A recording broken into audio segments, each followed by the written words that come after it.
And greetings to everyone, and welcome to the Soul Citizens. Soul Citizens, we are happy to be back again on another Sunday evening, and we've got a very special show today because we have a very special guest that is joining us today.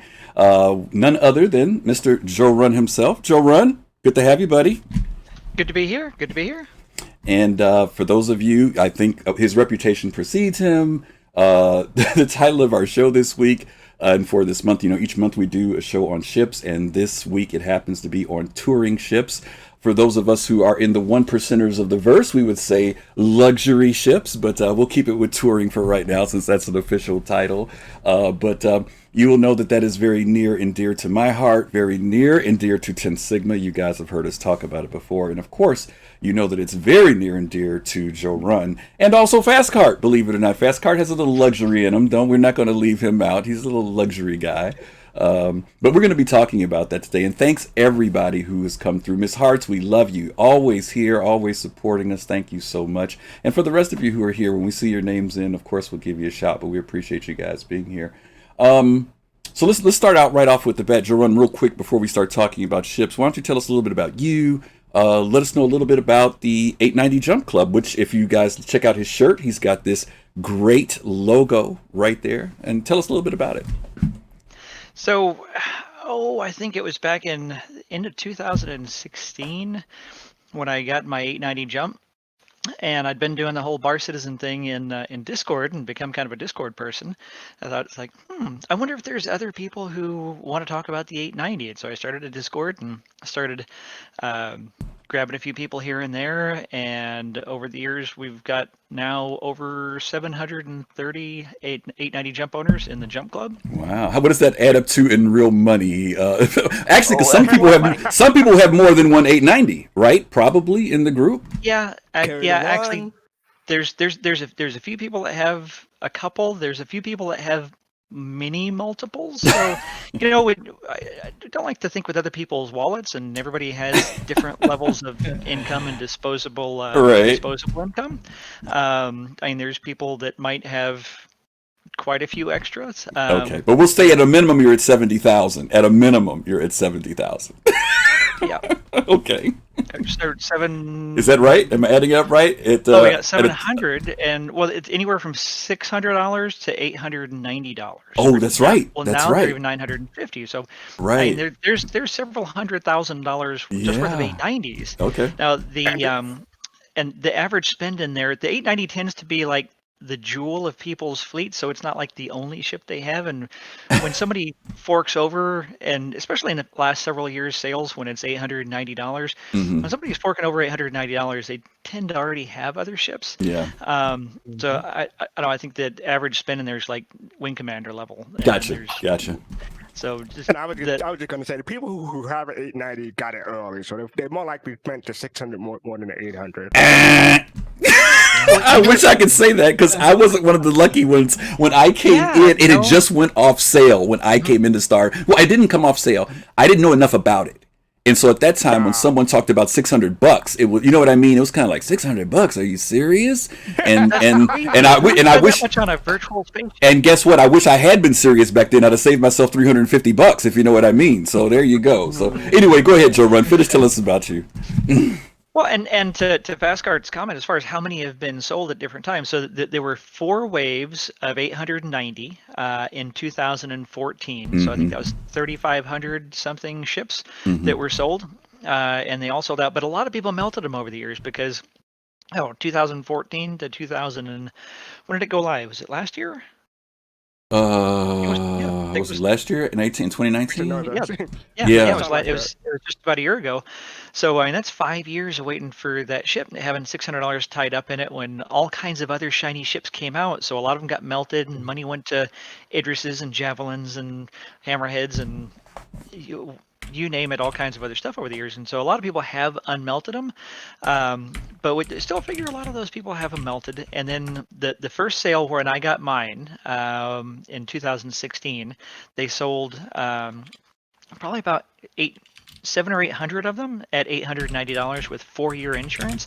And at that time, we thought, according to what CIG had put out semi-officially and semi-unofficially that insurance time was going to be in-game time. So it's like, well, who's going to play 4 years of in-game time? That's going to take forever. And that's since been clarified to be real-world time. So 4 years was not a lot. But if you love that ship, the insurance isn't super critical, and I know a lot of people who've actually bought it with 6-month insurance just because they had to have it. So they sold about 700 or 800 in 2016. They sold them again in 2017 with 5-year insurance. They sold about another 700 or 800. They sold them in 2017 with the Origin Complete Pack. So I melted mine and rolled it into that. So a lot of the ones that were sold in 2016 were melted again for higher insurance or Origin packs or other things. And then they sold it again in 2018, 6-year insurance. And then in 2019 at the anniversary sale, they sold it with 10-year insurance. So there were multiple years of 700 to 800 ships being sold, but a lot of them were melted. I really think that there's probably about 3,000 owned 890s out there in the community. A lot of people are still inactive. A lot of old backers are still waiting for the game to come out someday, or waiting for more to come out. A lot of people are coming back now. It's probably the most active and exciting time for people, and we've seen just a tremendous influx of old backers that have been dormant for years. And it's like, here, I've got an 890. It's like, all right, join the Jump Club. And like Sigma, it's like, you own an 890, you need to be in the Jump Club. Come on, man. Cool. So real quick, I know that the Idris and Javelin sells out in within seconds. How long did it take for the 890 to sell out? They didn't sell out in 2016, 2017. No. They did sell out in 2018 and 2019, but it took a little time. 2019 with 10-year insurance, I think it took 5 or 6 hours, maybe longer, but they did end up selling out. So, it's one of those ships that you have to understand what luxury and touring is about, and all of the other things that the 890 was sold for and designed for. Not just like, oh, it's just a luxury ship and you're paying $1,000 for a luxury ship that doesn't do anything.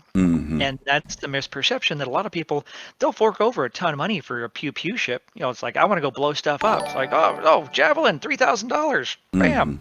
Yeah. And they sell it in seconds. But it's an entirely different proposition to spend that kind of money on a ship that is like, what is luxury? And CIG's never really talked about touring. So I'm so glad that you're having this show, and I appreciate you having me on, and looking forward to talking about more of what CIG intends for this gameplay.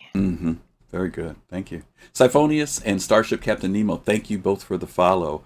Thanks, Jorunn, because that was very, very helpful. Let me ask you one other question about 890 Jump Club. What do a bunch of guys and ladies, because I know you have ladies in your group as well. What do you do with a bunch of yachts? What do you guys do? Well, right now there's not a lot you can do other than just hang out with your friends or just go touring. So one of the intended gameplays is touring, which is like fly around and look at stuff, because the universe is beautiful, and enjoying it in a beautiful spaceship. Some people look at Star Citizen as a game, and they have to have game loops, and they have to do this and go here and do that and achieve this and earn that and these things.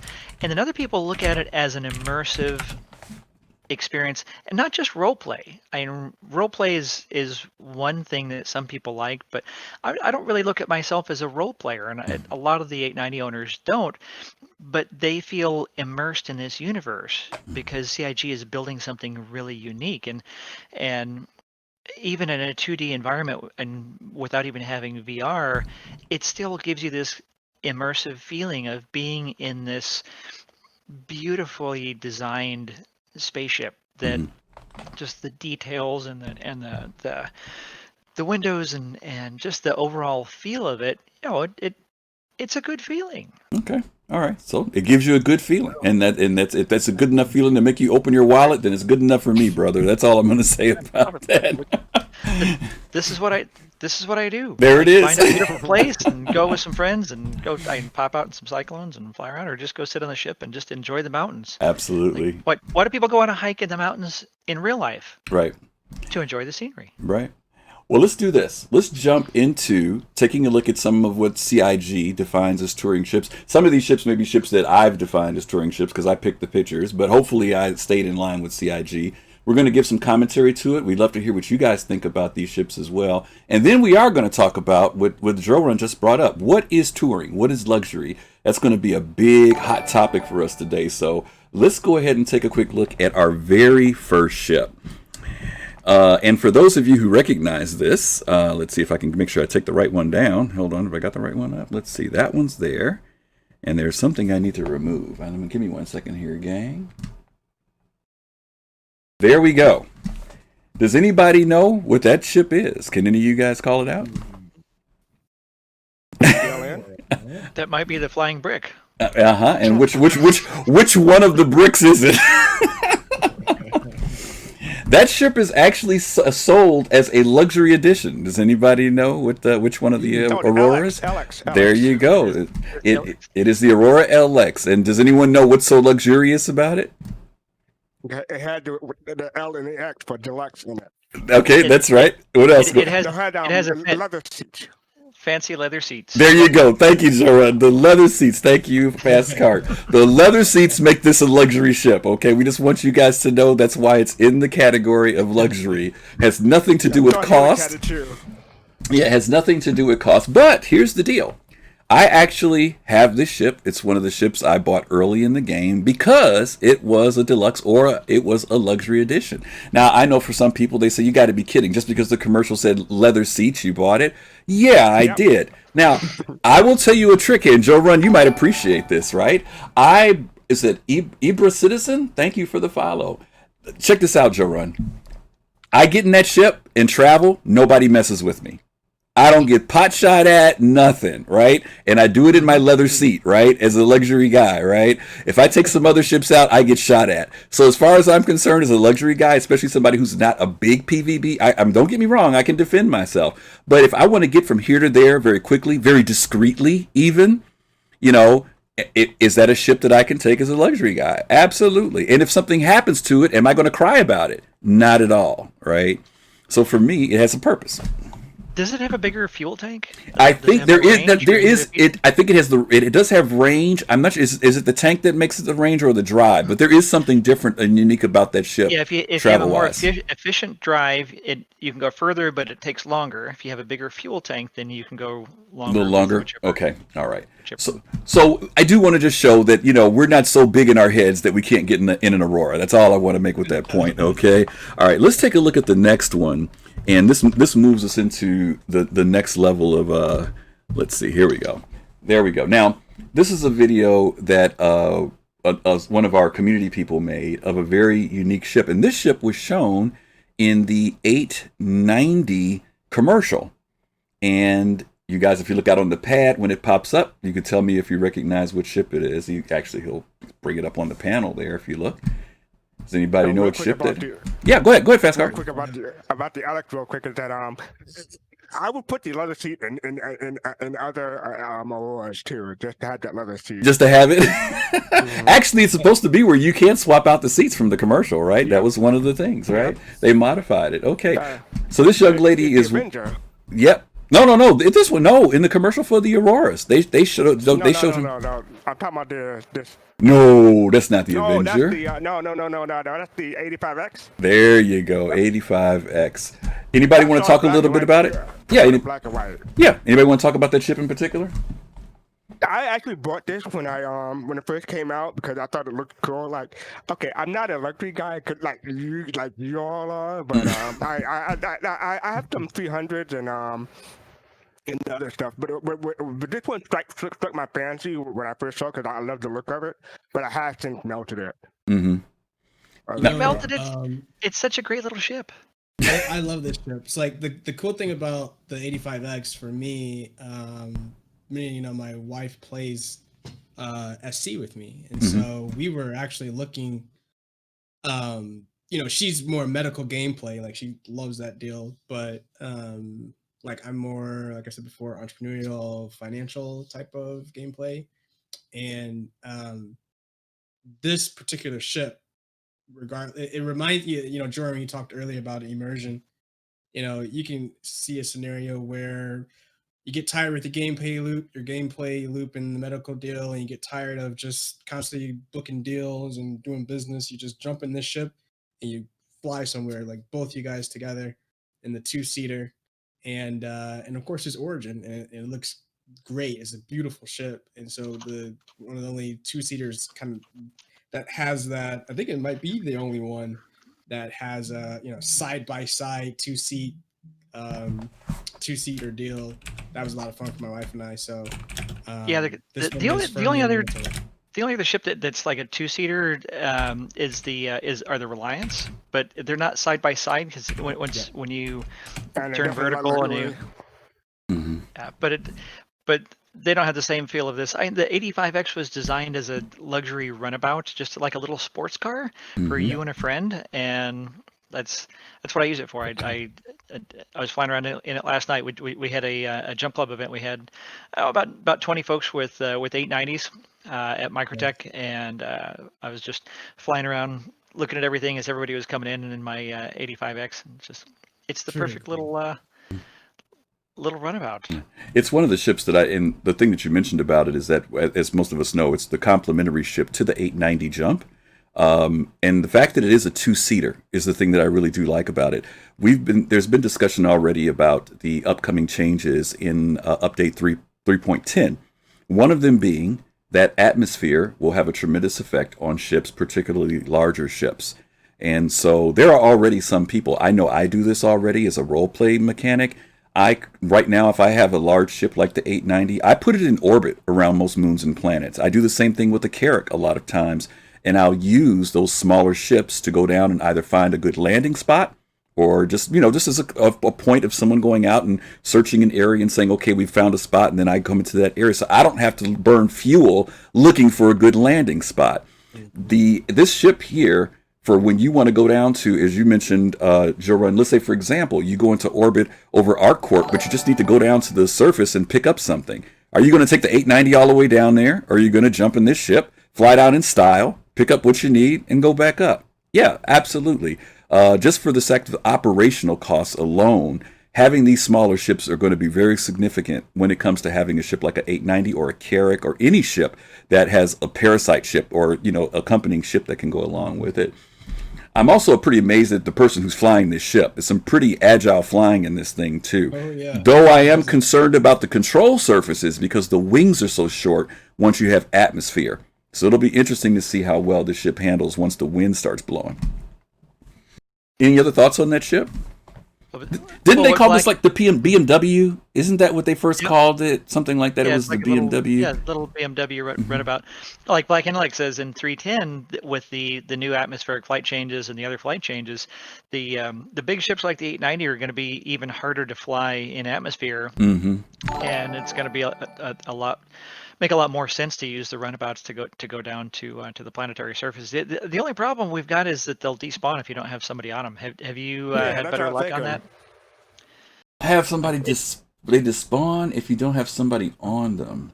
So you're saying like depends what? On the patch. Yeah, really? Yeah, in 3.9, I think in 3.8 and 3.9 both. Especially Carracks are especially bad about that.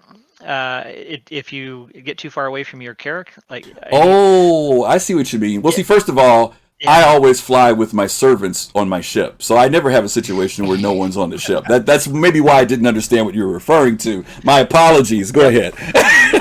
Yeah, as long as you keep staff on your ship, then it'll stay for now. Yeah, but I get it. Thank you. Thanks for sharing that. Night Kai, Mad Rambo, and Mo Ranger, thank you all for the follows. We really appreciate it. But no, you're absolutely right. But again, in reality, if you do take out, for example, as you mentioned, an 890 or a Carrack, for the most part, you're not going to be, you're not going to leave the ship out there by itself. Even if it's for defensive purposes, you're going to keep somebody on the ship because if you go down to the surface, you still know someone may attack you or whatever the case may be, or try to pirate you or board you, right, later on. So that's another factor. There is I think it was in 3.7. Yeah, I'm pretty sure it was either 3.6 or 3.7. I was actually using my my Reliant Tana as a snub. Nice. And sometimes the 85X. The 85X is a pretty good little fighter when you upgrade everything. If you because it's got 2 small shields, I think 2 coolers. Yep.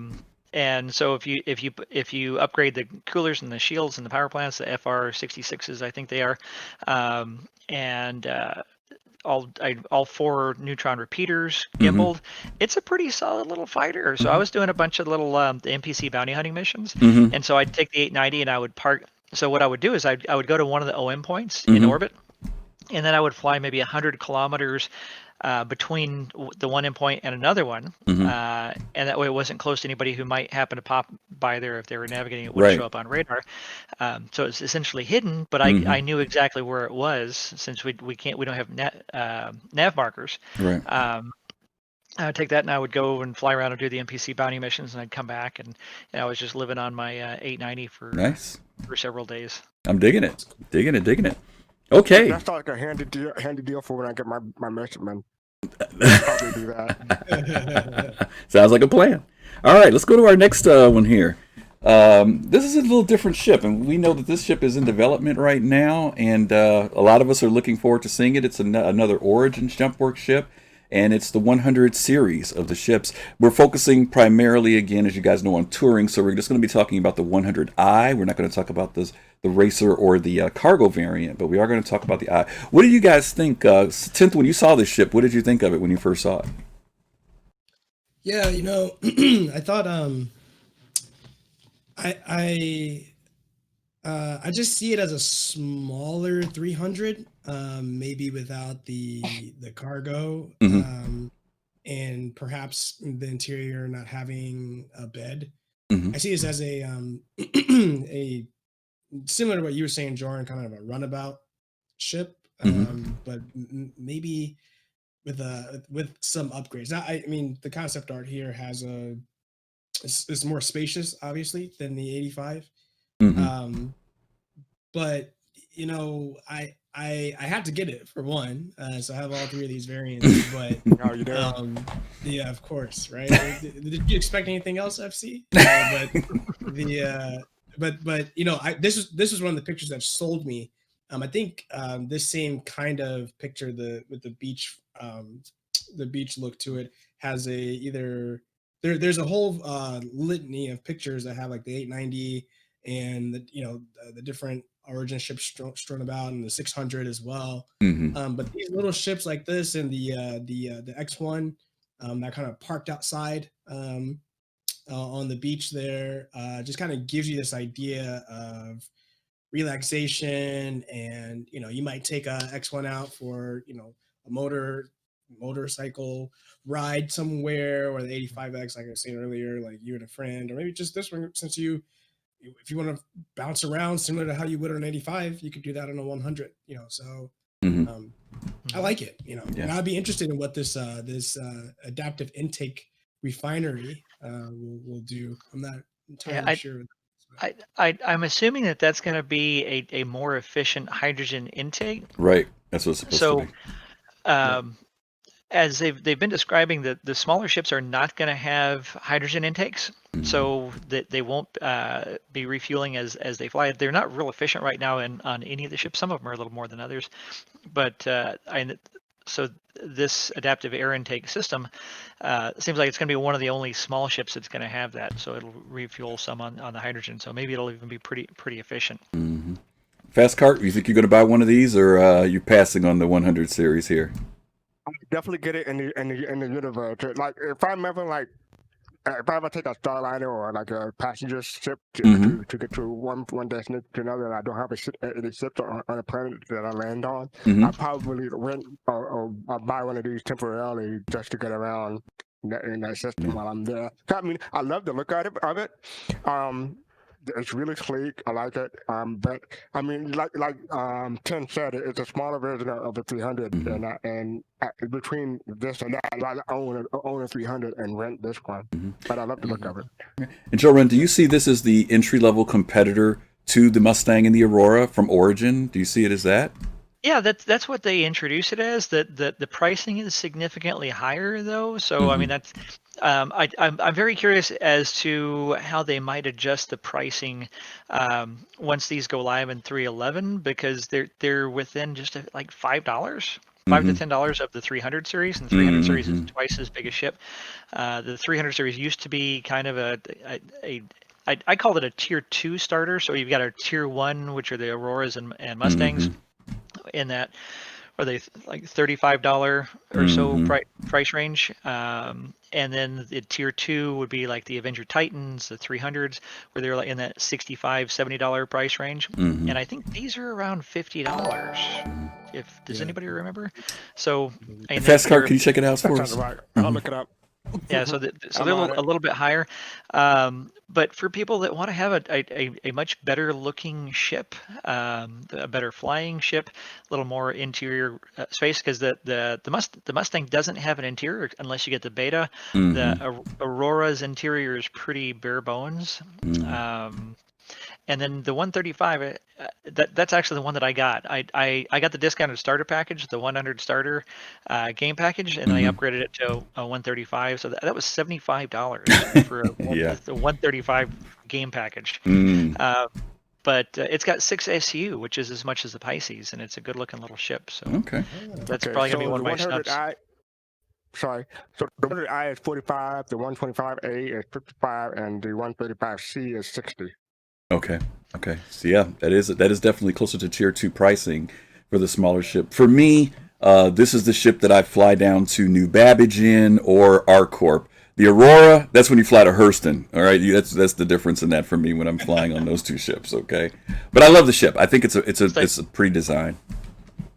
Stifus is asking what size they are. I think they're around 15 meters, very similar to the 85X. The 300 series is I think 25 to 27 meters thereabouts. So it's like half the size almost of the 300 series. And they're working on this, if I'm not mistaken. These are set up for 3.11. Is that correct? Or isn't that set for the next one? We're 3 months away. Yeah. So right after 3.10, guys, this is and ladies, this one may hopefully we'll see it. It'll be great to be able to see it, and it'll be another offering for folks to have. They showed them on Inside Star Citizen just a couple of weeks ago. Yeah. It looks gorgeous. Looks gorgeous. I was super surprised. Okay. Well, let's continue our move on in touring. Let's take the tour to the next level. And this was Linux Gamers is asking a question. Will you be able to squeeze 2 in a Carrack? That's tight. 1, 2. I've seen people. What is it that they can squeeze 2 of? Is it the Merlin? Merlin's maybe, but I don't think this. Nose to nose or something. I don't remember. Yeah, I don't squeeze anything into anything. Look, okay, let me back up a little bit for you, old Nix gamer. When you're in the 1%er, you always need space. That squeezing stuff in doesn't work for me. So just so you'll know, if I need more room, I get another ship. That's how you do it. And I'm just teasing. I know that's one of the things that people spend a lot of time on, seeing, how many of this they can get in. And I know it's fun. It's a lot of fun to do that and see what ships are capable of. But the reality of it is that when you're in the game, are those going to be really things you're going to be worrying about? Are you worrying about if you need to get that ship out of the hangar very quickly, whether you're going to have to worry about accidentally doing damage to the other ship or even blowing yourself up in the process? I think that it's fun for now, but when it all comes down to it, you're going to make sure that you've got plenty of room to do what you need to do in the game with the ship. Okay, so let's go to the 300, guys. And I was going to show the old 300 commercial, but I decided to do the new one because of the rework. We all know that there was a rework done on the 300 series. In particular, we're going to focus in on the 300i. You guys know there's a 315p, 325, what is it, 325A? And 350R, the racer. But let's talk about what happens with the 300i, which is supposed to be the Touring Luxury Edition, the very first one that we see, the white one. What are you guys' thoughts? Jorunn, why don't you start out this time with that one?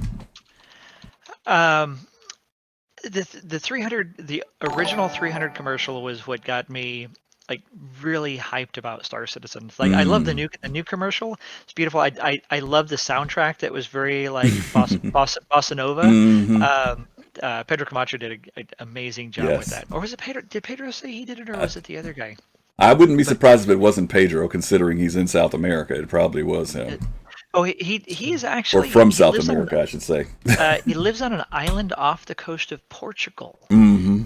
And I looked it up one time, and it's like a beautiful, beautiful island. Mm-hmm. Like lives in heaven out there, composing music, right? What kind of job is that, right? It's awesome. It's so cool. But yeah, the first 300 series commercial just really inspired the imagination, taking off and flying through the clouds and flying off into space, and the beauty of the ships. They're sleek, they're sexy, they're fast. It's everything I dream of in a spaceship. I love the 300s. I've got the 325, 315, and 350R. I don't have a base 300. Yeah. Tenth, let me throw a question at you. When there was a rework from the 300i, the first version, to this version, there were some people who didn't like it. There were some people who actually said, hey, we like the hard lines of the first version, and that's the one we paid for. But Tony went and did some changes to this, and it became, as Jorunn said, a much sleeker model. Do you think it's grown on people, or do you think people who like that original version said, screw it? No, absolutely. I was almost in that camp, if I was going to be honest with you, Griff. I did the original, similar to what you're saying, Jorunn. This is what got me and my wife into the game. Obviously, with the couple walking away from the 300, that was our deal. Like, this is going to be cool. But the cool thing about the original design, and I think a lot of people will agree with me, was the butterfly doors. So that was the coolest part. So when we lost that in the new design, I think a lot of people cried foul. And then for a little bit, but then it grew on you. You had more space. It was reworked in a very like you mentioned, Griff. It was sleeker. It was sexier. It felt more Origin. And so I love it. It's great. And I originally did have a 300i that I upgraded to a 325A, but that was right around the time where the customization was out. Where they put that on, so I was still able to retain some semblance of this not being a fighter, but really being. I like to tell the people I fly with that, this thing, I'm not gonna go looking for a fight, but it will get me out of a jam. So. That's kind of how I go about it, and I love it. I mean, it's beautiful. I love the 300 series. Okay, Fastcart, what about you in relation to the 300 series? It's not a series that's ever talked about too much, even in relation to fighting. But in this commercial, they show it. In fact, when they made it so that we could trick out our ships and do the painting and seats, they had weapons packages that you could get. What do you think about that in relation? What do you think about that in relation to this ship, as far as it being some defensive capability, or do you think it's if you don't have a Hornet, forget about it? What do you think? No, I mean, if you don't have the money for a Hornet, this is a viable alternative. But I mean, when they think of an Origin and a 300 specifically, they don't think of fighting for that. They do think of luxury. They you go for you get it a 300 series for more for the looks and the creature comfort that it offers, rather than utility and firepower that it may have. But I remember for the rework, my first ship that I actually backed in 2016 was the C-15P. But I melted that and got a Hornet. But with the rework, when the rework came out, I got the 315. I got the 315P, and I got the food processor and the clock module. Not module, but the we call it add-on that they were offered with it. So they brought me back with the add-on, and someone asked about the fridge. Type it. Asked about the fridge. Yeah, it had a food processor, so you can actually feed the character and not go hungry and sleep and everything on the 300 series, and you'll be fine. Yeah, it does. And I got the coffee maker. I love that John Crew has talked a few times about how shocked they were at how popular the coffee maker was. I think it was Oh, I $2. didn't hear about that. What did it say? Oh, they when they were talking about the whole customization of the 300 and what people, what sold the most, they were somehow I don't know how surprised that the coffee maker was one of the most popular things. Like, who does not want a coffee maker on their ship? Like, unless you're just really not a coffee person. Yeah, But and I tricked it out with all this stuff. Yeah, I bought everything. I literally did. I bought all the pieces. I don't care. I bought everything for all three of my 300 series. I got the coffee maker. I got the food processor. I got the little picture frame. Yeah, all of it. The cycle pictures. I got the clock for all three of my ships, and it does have the refrigerator, and it has a wine glass rack, so you can keep your champagne and your champagne glasses. You guys hear this? Man after my own heart. Man after my own heart. You hear this? This is luxury we're talking about here. Okay. But it's a very capable ship. It's got 3 size 3 hard points. Yep. And it's got 8 SCU in the base 300. For a tier 2 starter, it's got a little of everything. It's just a great all around ship. Absolutely. Lord Styles, Spokey, I don't know how to say that correctly. That Captain Adam and Sea Cobbler. Thank you guys for the follow, and ladies for the follow if there are any ladies there. One of the things I do want to talk about is something that you said earlier, Tenth, is that even though these ships are not just seen as fighters, they are ships that will allow you to defend yourself, allow you to escape and get away. And that's because everybody in Star Citizen may not be a fighter, right? Or they may find themselves under attack for some reason. And the question is, will you get to live to see another day? And so if you can defend yourself, and if necessary, if you attack, you don't see these as being the ships that you're going to attack somebody. I don't see a fleet of 300 showing up to start a battle, but I do see them as you do have defensive capability, and we're going to find out about even more with some of the higher level ships. What fastcart? If you travel with Jorunn, they may come up with a fleet of 300. You never know. Hey, you never know, right? That's true. Or a fleet of 890s. Yeah, absolutely. One thing before we move on to the next one is that with the recent with the rover actually being Origin's first UEE contract with the Navy, it's possible you might see more variants, more research development from Origin around a beefed up military offering. Yeah. So it's possible. The 325 is a very capable fighter. Sure is. Oh, yeah. Sure is. Oh, yeah. Oh, yeah. So I wouldn't put it past them at all. Absolutely. Okay. All right. We're going to step it up a little bit here. We're going to leave the world of Origin for a hot second, because there is another manufacturer that we've got to talk about here, and it's one of the only other lone touring luxury ships, and that's talking with RSI, Robert Space Industries, and the Constellation Phoenix. Interesting piece on this particular ship. For those of you who've been around for a long time, I'm talking about back when Guy created Dirt, when Star Citizen got started. This was the ship that Chris Roberts says was going to be his base ship. This was his favorite ship. It was considered, and correct me if I'm wrong, Jorunn, this ship was actually looked at as being one of the possible command and control ships. This is before we start talking about the 890 and stuff. It was supposed to be an org leading type of ship or VIP ship. But it's gone through its changes, and those of you who've been around for a long time, again, you guys will remember when we had the Constellation Mark II, Mark III, Mark IV. We've seen these variants. Some of you even remember what the earlier Phoenix looked like when it had like the all white and chrome and what was that weird brown wood look that it had to it. It was all shiny and glossy, but they did a rework and came back. I'm going to comment on this ship first, and I'm going to get you guys' thoughts on my comments. I loved what they did with the ship, but I still have difficulties with it. And one of them has to do with if I'm really thinking about what a luxury or touring ship is. I wish, and of course they've talked about how each time they do these ships, they learn a little bit more about luxury and design. I wish that their entrance was in the part of the ship where the luxury part is.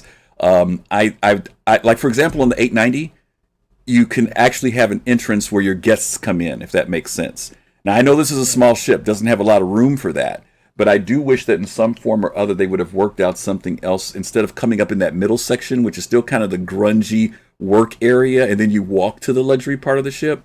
I also don't like the fact that the guest rooms and the main suite are gapped by the conference room, bar, dance floor. You know what I mean?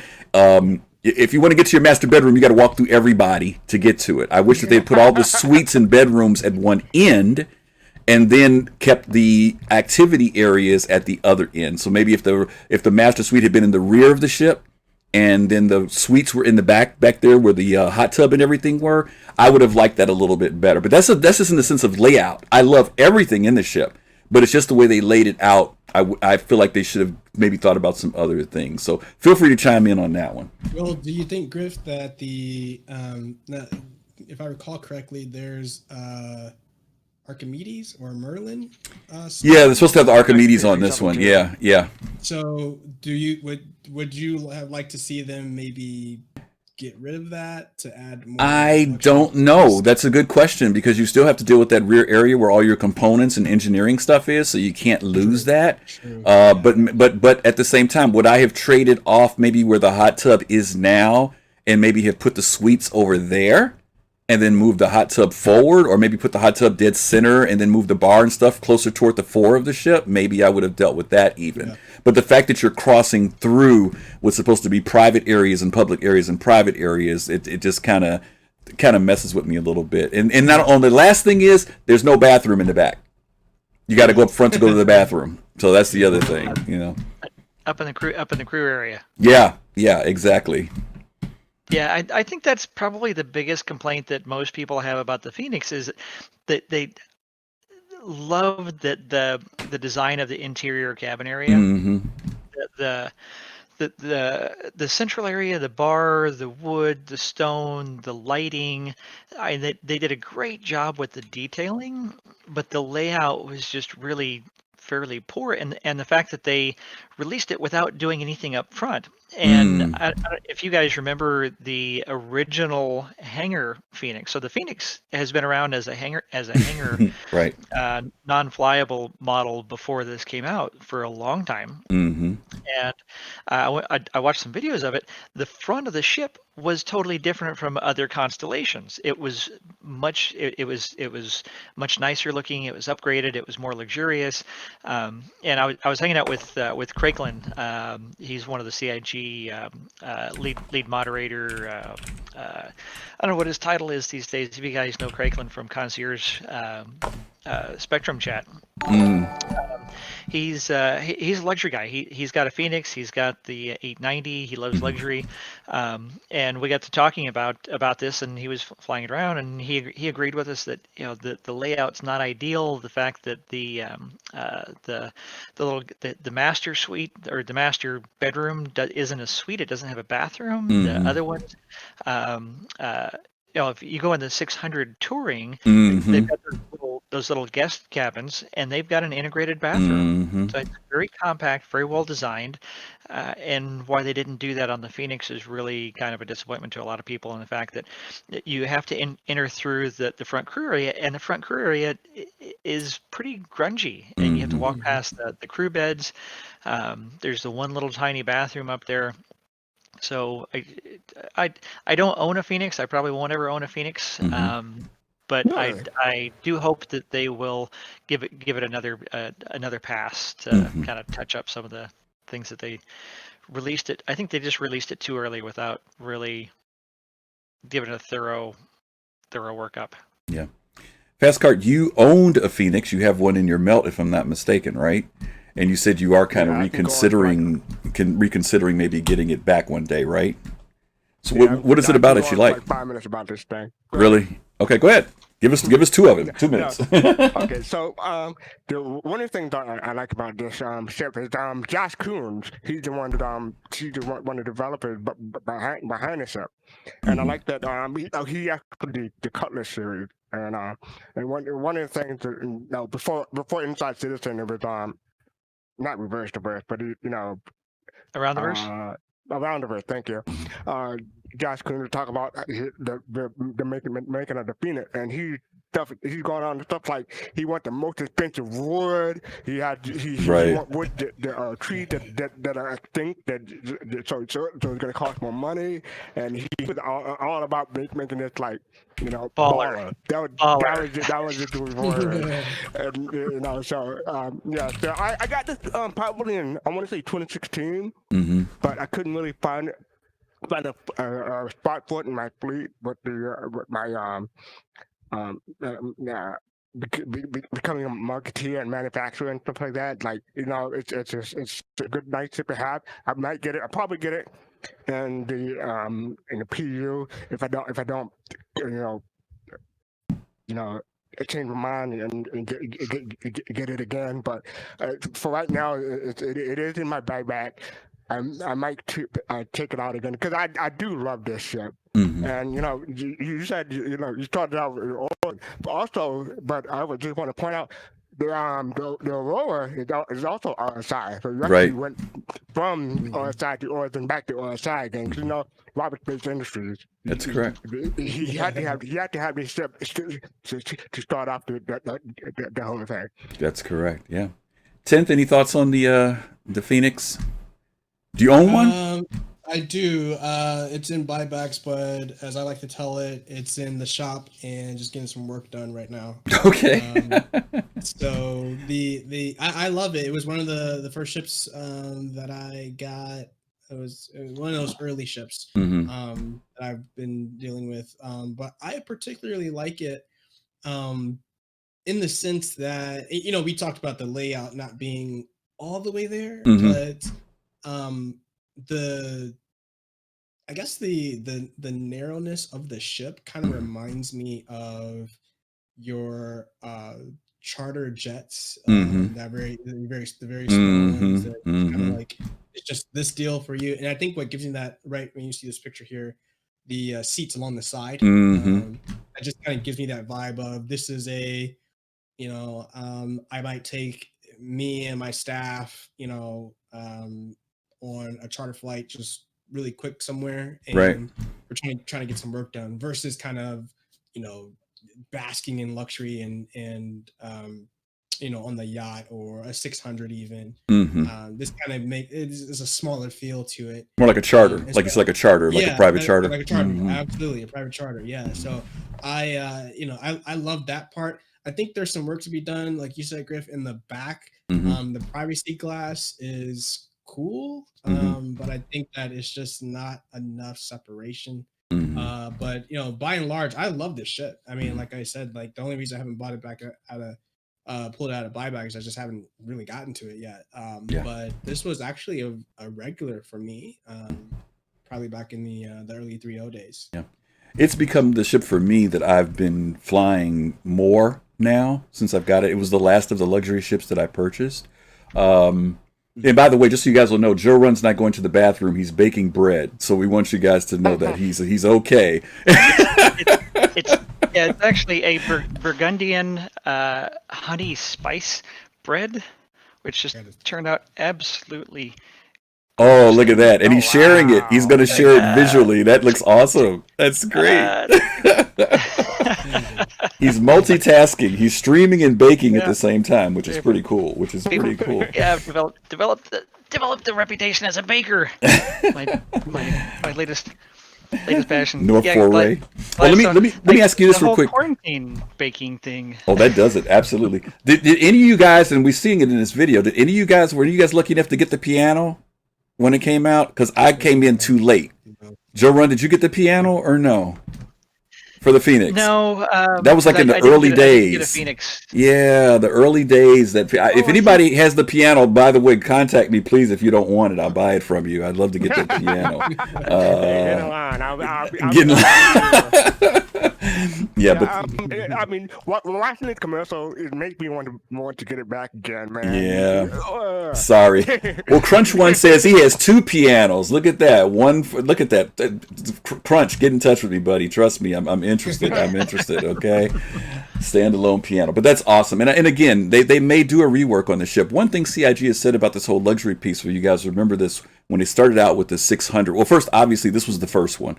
Then they went to the 600i. Then they talked about how much they learned as they progressed on. And of course, the 890 has become the epitome of them learning how these ships need to be laid out more.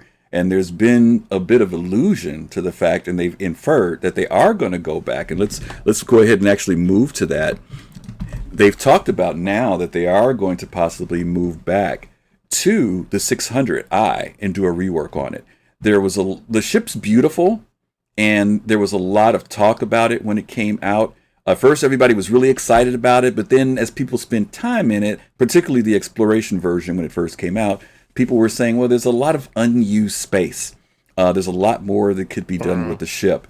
Now, I agree. There is a lot of space in there, but I'm also, again, as a luxury person, I love space, and I don't have to have every nook and cranny occupied. I think it should be, the utilitarian aspect of it should be there. But at the same time, I don't want my ship to feel like a Drake Caterpillar where everything is just crammed next to each other and I've got monitor next to monitor. I like the idea of having space. Some of you have heard me tell this story in the past about the 600i. Out of all the ships I've bought in my fleet, and I have a few, this was the only ship I bought strictly because of the way it looked. I didn't care what this ship did. They could have said this thing delivered ice. I would have bought it. I will remember being at VerseCon. We were in Austin. They showed it, and I was pulling my wallet out right then and there. I didn't know what the ship did, but I said, this thing is gorgeous. Now, I hate to say it, I was a sucker for the marketing on this one. Most of the time, I'm not. But the commercial for this, me being a classical musician in the violin, it just ripped me up. And when I saw this ship, I said, I gotta get this thing. And they didn't even show the interior of it in this commercial. You just saw the outside. The thing takes off at the end, and that's it. But I said, I want to get this ship. So I'm very happy with it. I have both the exploration version and the touring version of this ship. I have both of them. But I really do like the 600. And I'd love to get you guys' feedback and thoughts. 10th, why don't I start with you this time on this particular ship, 600i? Yeah, the 600 for me, obviously being an Origin fanboy, similar to what happened to you, Griff, I just said Gib. But the idea is, for me, I see the 600 as, I really do like this ship. I do not have the exploration model, I have the touring model, but I see it as something that is more of I kind of think about it as if you're flying teams around, if you're conducting business in the verse, you have a small charter, like we talk about the Phoenix, maybe a small charter type plane, but this might be something you would use for like a larger, medium-sized type team, and you can have work done, and you are just maybe you're raising capital and you're bringing a whole team along with you to kind of help you do that, or you're taking I don't want to say like a family vacation, because I kind of see that in the 890. Although if you were to do that with like multiple families, or a lot of friends going on vacation, you can take the yacht out very easily.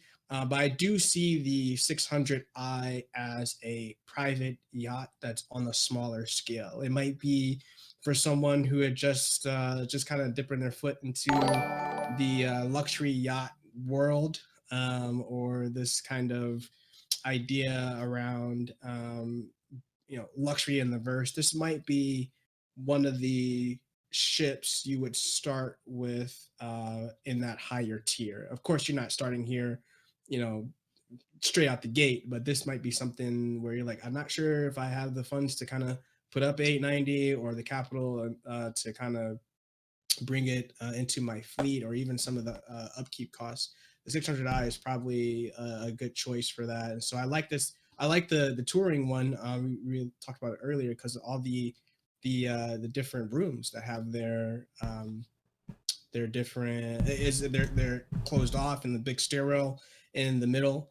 That's awesome, and it gives you a real kind of vibe where you can, like, I can live in here, this is really cool. And I know a lot of the marketing material talked about the sofas and the community aspect and the billiards table and all this kind of thing. Like, it's a really cool ship. And like you said, Griff, I don't, if they didn't rework it, I'd feel fine with it. If they did rework it, I think there's a lot of design aesthetic that could be taken from. And I believe Morphologist talked about the 890 and did his run through as an architect, which was really cool to see. So doing the same thing in the 600 would be awesome if they took some of the pointers there and kind of baked it into this.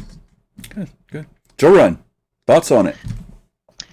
When it first came out, well, they introduced it as a concept in the summer of 2016 or 2017, and that was 6 months after I'd bought the 890, and it's like, okay, well, I spent $890 on the on the 890, not all at once, so that I melted over half my fleet. It's like, like a lot of people see these really expensive ships and they think it's like, oh, somebody just forked over $1,000. Like, no, it's like over a period of a year, I had put in several $100s. I'd gotten the Explorer pack from 2016, so that was $495, and I melted that. I won a Terrapin on Gray-Headed Gamer Stream, so that was $195, and I melted that. So that I was at $700. I think I melted something else, and I think I put in like another $150 for the 890, and I'd melted over half my fleet. And I figured, okay, well, I'll get that back over time. And then in mid 2017, they came out with the Origin Complete pack for $2,100, and it had 2 600s, and it was just like, wow, I got to have that. And it's got all the 300 series. It's got 85X. It's got the X1. It's got this Origin rover, which we knew nothing about. So I had put in a couple of $100 here and there, melted some stuff, like my poor Freelancer Dur and my Saber. I don't know how many times I unmelted and remelted those. Those were like $100, $170, like in the bank. It's like, okay, gonna have to melt you again. And then because the 890, like I was already halfway there, so I got the Origin Complete pack, and I thought that it was a great design, a lot smaller than the 890 would be. And then when it finally came out in 2018, I loved it. I love the interior, I love the design, I like the space. It was the first large ship that we had that was for touring, for luxury, for having more space, and people were used to smaller ships that were very cramped, and everybody was complaining about the wasted space, and that just really triggered me constantly, because I don't come from a gaming background. I come from Second Life. Since 2007, I have lived in virtual worlds and hung out with friends and gone exploring and gone to clubs and beaches and that sort of stuff. And for me, I'm more of a person who experiences virtual worlds with friends. And I've also had houses and land, and you decorate and you buy furniture and you put up artwork. And I was going through, it's like, well, I could put chairs here and I could put some furniture over here, some sculpture over here. It's like I can decorate the interior, and nobody else was thinking about that when it came out. They weren't thinking about making it your own. And CIG had talked about that at various points in time, about in the future, the hangar flare, which everybody plays around with in the hangar. You can put posters up, you can put up sculptures and your trophies and all these things in your hangar. And they had talked about doing that in your ships, and that was a test. You had those item ports, and it's okay, well, here's an item port, and you can put up a trophy case or a sculpture or pianos and stuff and furniture and things. So that's what I was thinking when I went through it. So I wasn't really thinking as it wasted space. I was thinking it's like, oh, I get to decorate this when we get furniture and things. The layout could have been a little better, and Morphologist actually did a complete rework of the interior of the touring, and he did an amazing job with that. And so yeah, I love the 600. I spent a lot of time in it. I use it as a great mid-sized runabout. But I also call it my battle yacht, and a lot of people call it the largest single seat fighter. Yeah, because it's got really heavy shields, and you can have gimbaled 3 gimbaled size 4s on it, so you can do claim jumpers in it solo. It's real easy. So it's a good all-around ship, but I'm very happy that John Crew said that they're going to do a complete interior redesign work, because I kind of feel like the movie Solo, I enjoyed Solo. A lot of people didn't, but it could have been better. So it's kind of the 600 for me. It's like, I love the 600, but it could be better. So it's like, oh, they're going to make it better. So I'm thrilled. Yeah. Okay. Well, I'll say this. The touring version to me was a better improvement than the exploration version. And fastcart, I want to throw this at you. What did you feel when you heard them say it is an exploration touring ship? Did those two things go together for you in your head? An explorer that's also luxury, or did that seem weird to you? To me, it seemed like, right in CIG's back. They've been doing that for ages, in my opinion. Because like we haven't discussed this, but the Mustang Beta, it's not luxury at all, but it is a touring ship. It's an exploration ship, and it has the creature comfort. It's a consolidated Outland version of a luxury ship, if anything. But if you step up to like this 300i. That is definitely a touring ship, but you have the 315P, which they set as the exploration ship. But I mean, you can swap components between the two, and you have what you want. So I could totally see them coming at this as a luxury exploration ship or an exploration ship that has luxury in it. Okay. But for me, the 600 series, it's too much for the price and everything that you get. It was just too much for me. And I like the exterior of it, but I am one of the people. I don't want to trigger you, Jorunn, but it does have too much space inside. I'm sorry. That's my opinion. I'm not saying they couldn't use it, make better use of it. I'm not really. The one thing that I didn't like about it was the way that the window is in the back of the ship. That if you're sitting in the seat, you have to crane your neck to look up and out, or if you're sitting at the bar, you're looking away from the window, and you can't see out to the side. You can only see up. So would you have to fly upside down? Yeah. So, yeah, it's like. Well, let me jump in on that because you hit on the point of the things that I didn't like. By the way, Miguel Johnson, Jet Heller, thank you all for the follow. To your point, Jorunn, my disappointment with this ship, which they did a great job on the rework for the 300i and on the Phoenix. The 300i got that freaking moonroof in it, and the Phoenix got those side windows in it. The 600i has no side viewing if you're inside the ship. You cannot see the stars passing while you're traveling. When you're in the Phoenix, and I think you mentioned this, 10th, when you're sitting in those side seats, it is so cool when you're in Quantum, seeing everything passing you. When you're inside the 600i, now I will give them kudos for putting that glass floor in, because that is cool. But it needs to be bigger. It needs to be bigger. It absolutely. I love the idea that they put it in the seating area where people can sit and talk and you can see that view. But it also needs to have a black strip that runs down the side, particularly for those cabins in the touring version. So when you wake up, you can see outside. To wake up to four walls in a touring ship, to me, sucks. And I agree with you completely about how that seating is in the back area of the ship. It's gorgeous back there, but it's not taking advantage of the view like the 890 does. The 890 takes advantage of its views. What, fastcart? Yeah. So one last thing for me, the 600i, it's too pristine. If I were to step inside the 600 series, I would be afraid of tracking mud on the floor. Cause, I mean, it's like you should be. I mean, Tin said that's why we're going to put a rug there for you. He says put a rug right there for you so you can rub your feet before you get on the ship. There's something else. But no mud allowed. Like you have your Star Trek analogy and stuff like that. How the Enterprise looks clean. This looks cleaner than the Enterprise. That's how clean this ship looks to me. So it's just not my thing. Yeah, Uber Nerd, good to see you and thank you for the follow. And I will say this about these ships, each as we keep moving up the ladder of these ships, and we're going to start talking about what does touring and career mean to us later, because this is something that's not been completely defined yet. Knight Curlick, thank you for the follow, and Stuart, thank you for the follow as well. Uber Nerd, thank you for the raid for starting people. Oh wow, thank you, Uber Nerd, thank you so much. Absolutely, thank you. That's awesome. Thank you guys. Welcome to Soul Citizens. Thank you, Uber Nerd friends. We appreciate you guys.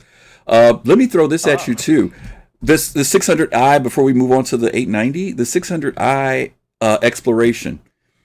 The one thing I also felt was which I do love. I love the second level where the deck is, where you have the ramp, because that's where I'm planning on putting my X1 or my what's it called, the Origin G12. I would love to see those down in that area.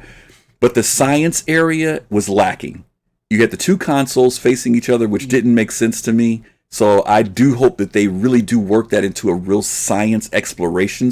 That whole center in there could be so much more science for me. And let the back of the ship be the luxury part. Let the front and the downstairs. But they need to develop that out, because just having two seats with two consoles didn't justify it. And let me ask you this, Jorunn, you can comment on either one of these if you want to. Price point. The Phoenix is $350. That 600 is 400. Well, it went up a little bit. I think it's 435 now. Is that price point good to you? Because those are two different ships, particularly in size. Do you think that number is spaced out enough? Because they're pretty close in price between a Phoenix and a 600i. You know, it's funny when it first went up for sale, and it was close to $400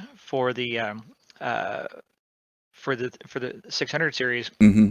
And people were comparing it to the Aquila, which was 250 at the time, I think, or 275. Mm-hmm. And you can't compare the 600 to the Aquila. It was so much more ship. Mm-hmm. So, and if you're comparing the exploration versions, you're comparing the Aquila and the 600 Explorer, or the Phoenix with the touring version. Those are definitely a lot closer. You get a lot more ship out of the 600 for not that much more money. Mm-hmm. Did the Phoenix go up in price, or is it still fairly close to where it was? It's I think it's still 350. I think I want to say 350. Yeah, Mm-hmm. so it's always been about that price. So it's it's hard to say. And should they jack up the price on the touring? If they have the touring price less than the Explorer's higher. The spread between the Aquila, which is up to what, 315 now, 310. Thereabouts, and 435. I think 435. I think it is for the touring, and then the Explorer. I just put it in the chat. It's 435 for the touring and 435 for the exploration. Yeah. Yeah, so it's and that I thought it went up to 475. I was talking to somebody earlier. Yeah. And that's an expense. That's an expensive. That's a big ship. jump. Yeah. But the Carrack went up to 600. And I will say this: the 600 is a big ship. I mean, if you guys walk underneath that thing, it is not small. It is a big ship. In volume, it's four times the size of the Phoenix. Wow. And yeah. You guys are almost sort of convincing me when you said it's the biggest single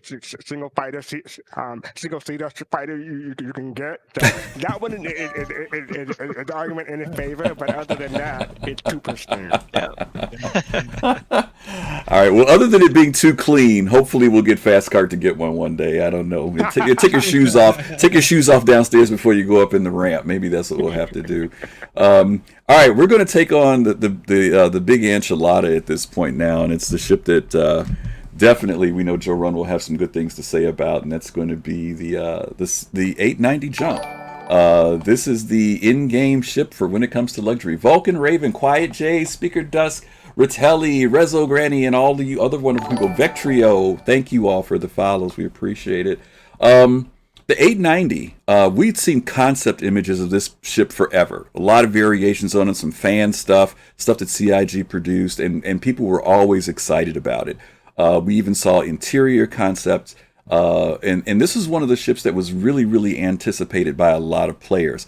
But at the same time, and we're going to talk about this in the second half of the show, this idea of luxury was still getting thrown out there. It was sold as a ship that would be used by orgs. A ship that could be used by org leaders to have meetings, ambassador meetings, but there was always this other piece about luxury. So before we dip too deep in luxury, I want to get your feelings and your thoughts, Jorunn, because you're our guest here today with this whole piece with the 890 Jump Club. It's obviously the signature ship for you guys. Give us your thoughts, and I would love to know your thoughts on this commercial. What did you think about this commercial when it came out? Loved it. Everything about the commercial. The only downside about the commercial is this part where it's showing the turrets blasting the smaller ships. Mm-hmm. We don't have that really working very well yet, but I'm looking forward to them working better in 3.10. The commercial really gets across the lifestyle of the ship, of being able to enjoy touring around the verse with your friends and throwing parties and going to exotic locations, and as we see the beautiful locations building out in Microtech and Orison coming soon, and eventually we're going to have other planets. The planet that they're actually showing there, I don't know if anybody knows that this is Helios. So it's a tourist planet, it's an ocean planet, and the islands actually float over the ocean. And they've shown this in a lot of the imagery from the 100 series, the 300 series, the 600 and 890, that going to these beautiful locations that CIG is building and touring as a space tourist, it's very different from a lot of people's view of a game, of having to go in and complete a quest or mission or go here and kill this or have this battle or something like that. And there's completely different views of living in this universe that CIG is building. And that's why I always say it's not a game, it's a lifestyle. Mhm. And for a lot of us, and everybody in the Jump Club and people who love the 600 and the Phoenix, and just love flying around looking at beautiful things, it's just like being a tourist in the real world. Mhm. We're going to have amazing places to go and see, and having a ship like this, the luxury part of it and the touring is important, but a lot of people don't understand that it was really designed as a multi-purpose capital ship. So it was designed to be a high value trader. So ideally, when they get the physics grids fixed, it's supposed to have 484 SCU. So from your trading experiences, that's a little bit more than the Carrack has right now. And it's extremely defensible with twin capital shields, twin capital power plants, twin capital coolers. It's almost completely invulnerable to anything except for probably a Polaris. Multiple retaliators aren't going to be able to take down 890 down. So if you're carrying really, really high value cargo, which we don't have right now we just have scrap and ore and stuff like that. But if you're hauling like really expensive ship components and you've got tens of millions of UEC worth of cargo in there, it's going to be a very capable trader if you want to do that in this ship. It's supposed to have the exploration scanning capabilities of the 600 Explorer. So not going to be as good a dedicated explorer as the Carrack, but if you want to go exploring in it, a lot of people bought it for that, to be able to travel into deep space. And again, it's very difficult to take down because of the capital shields. Once all the turrets are working, if you have a fully crewed 890, it's going to be a tough nut to crack. So people will feel fairly safe. I personally don't really want to take my 890 into unsafe space, but a lot of people plan to. Yeah. Let me give you something to think about. You mentioned about having very valuable cargo, and I want to kind of put an extension on that. That there is another dynamic that people miss out on this piece about luxury or touring. The valuable cargo is people. Think about it this way. Eventually, there's going to be a point where dying in this game has value and means something. And let's say, for example, you want to get a bunch of people and they want to go to Grimhex to do gambling on the races, right? Why not travel in style in a ship that's going to get them there in one piece, like an 890 jump? Might have some issues going through navigating the asteroid belt, but that's okay. But the reality of it is, value can be looked at in a lot of different ways. If you have leaders from organizations, as you mentioned, Jorunn, this ship is tough to take down. Even now, even though we know balance isn't completely there, but based upon the defense systems that are on it, I hate to tell you this, but if you've got a full crew, try to pirate this sucker. 32 guns in the gun racks, right, that you can take off if your crew wants to man themselves for somebody boarding the ship. It's not going to be a small thing to take down this ship. And the 600I is also tough. I had a guy tell me today they fired 4 size 9 torpedoes at the sucker and didn't take it down. Now, how many ships can take that type of punishment in a game? So people can laugh about these touring ships, luxury ships, all they want, but if you want to survive and live to see another day, these might be the type of ships that you might want to travel on. So something to think about. Tenth, you're the other luxury guy here. I'm not going to put the heat on fastcart yet. Give us your thoughts on the 890.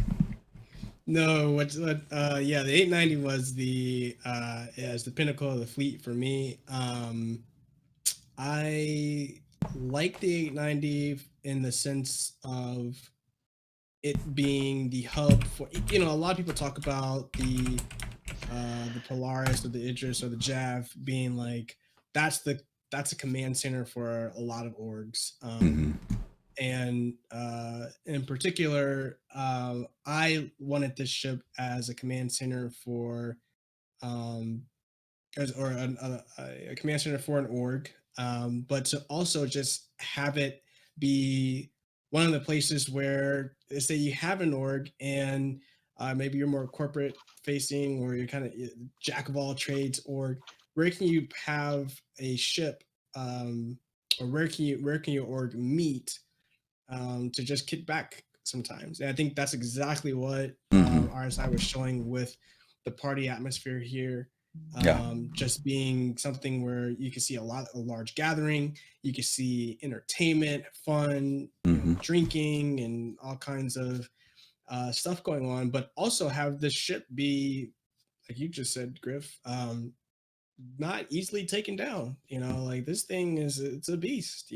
So there's a lot of fun I see with the 890 in the idea of where do you go to relax and kick back from everything that you're doing in the verse. I think that's part of the luxury idea, in the sense that where can your miners break away? Where can your financiers or your PMC groups, where can they just kick back for a time? Now I know some PMC people or security professionals won't be caught dead inside of 890 if they could be, if they had any say in it. But to me, this signified the next step in a lifestyle inside the verse. If the 300 series was that kind of entry level for seeing myself in the verse, I can see the 890 as me joining with a whole bunch of like-minded people and having a good time in the verse and doing these kinds of things together. So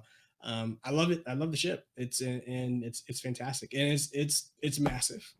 I'm always blown away every time I spawn it, and you walk up to the thing, you're like, geez, this thing's huge. It's massive. So those my thoughts on it. I love the ship. Fastcart, let me throw this question at you.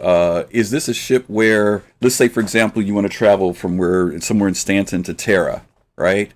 Is this the type of ship that you load up 30 or 40 of your org members in, of course, when the servers are bigger?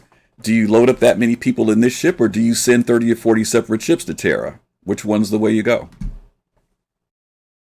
For that question specifically, it depends on how many ships you have at Terra when you reach a destination. If they all have ships there, sure, you can take them on the 890 and get there on P.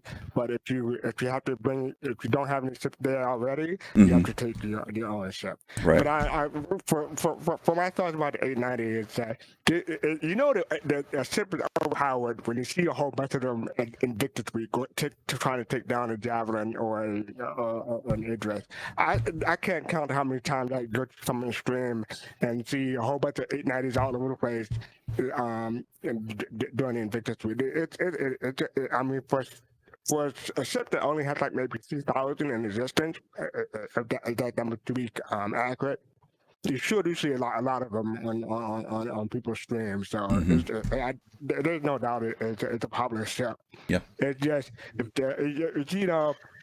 what I said about the 600 series being too pristine, that I don't see that as being the case for the 890, but it is a lot of money for a ship that is how do I say it without offending people in this chat right now. But I mean, it's a lot of ship for just luxury.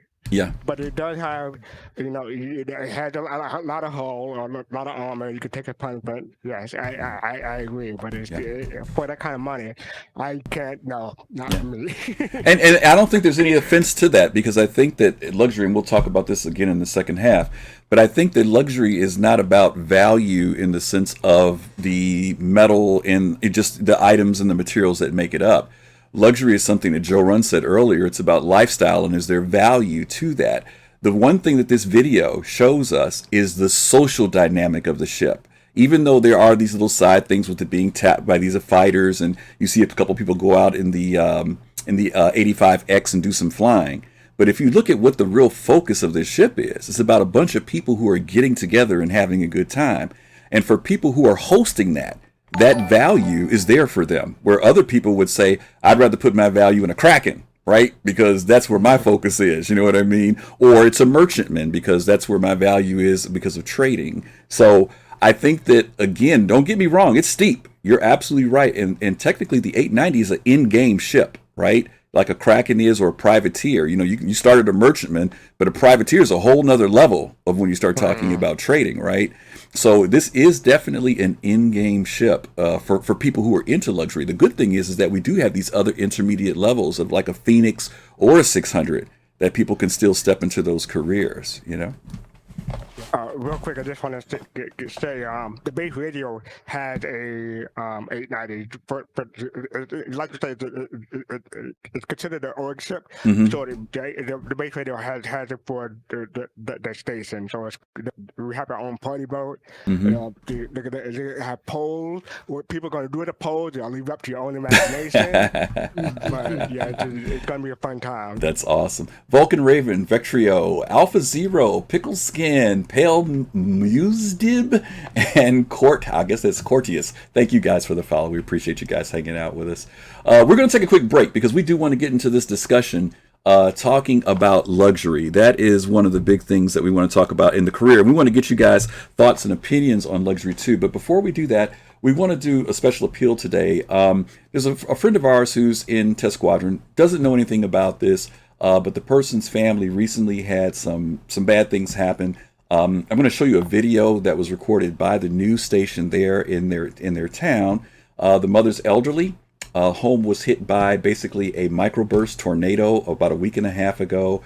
This person has been privately reaching out to get support. They do not know I'm doing this, so I was not asked to do this, but I'm doing it because I know our community is often a very charitable community to people when people have gone through some things. So just want to show you guys this video very quickly, let you take a look at it, and then after that we're going to jump back into the show. There is a link that you see popping up here every once in a while. When you see that link, if you want to go to the GoFundMe page, check out the details, and if it sounds like something you want to lend yourself to, love to have you do it. If not, don't feel any pressure for it, but we do want to just take a quick second to take a look at this video, so just bear with us here, okay? Right now, cleanup efforts are underway in Davie after some severe storms ravaged the area last night. Local 10 Syra Onward is live at the scene with how a mobile home community is coming together to help each other out. Syra. So this weather really created a scary situation last night at this Davie mobile home park. But today the stress and fear lies in how are they going to clean this all up. Last night, Local 10 spoke with Rachel McHardy about the damage sustained to her mobile home after a passing of what the National Weather Service called downburst winds. Today, she's left with a mess. Help, desperately. What does a cleanup like this entail? What needs to be done? Well, as far as the cleanup, the whole front inside is soaking wet. It's going to have to be demoed all the way down to the bare wood.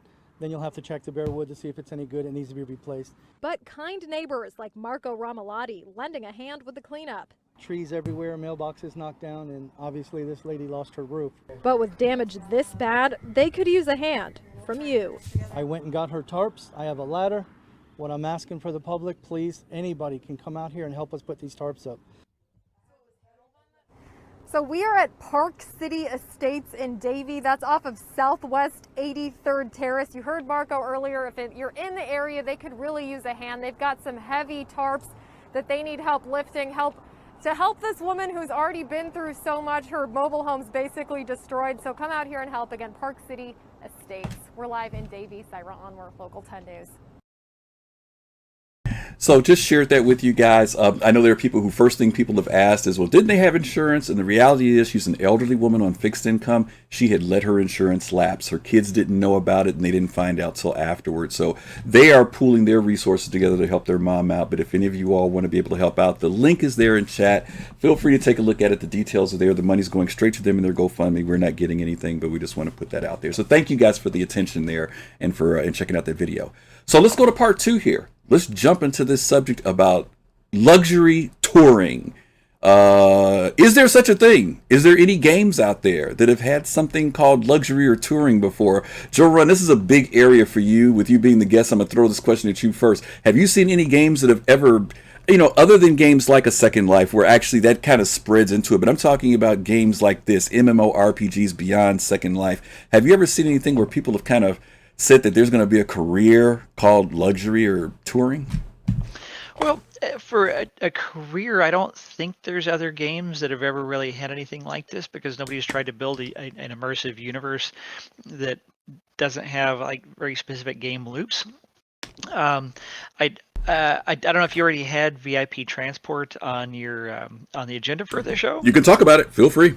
But that's really the designed career for these ships. The Phoenix, the 600i Touring, and the 890. Their designed career is VIP transport. And beyond that, we'll be actually taking people on space tours. So there will be NPCs that will need to be transported. So the Crusader Starliner at the kind of entry level airliner transporting 100 or 200 people from Terra to Sol or wherever in the system.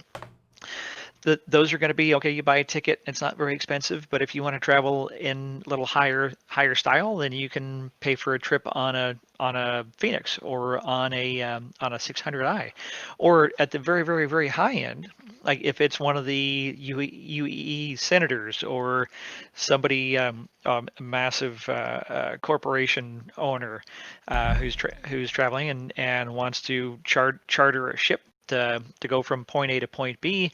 There's going to be really, really high-paying VIP transport options for the 890.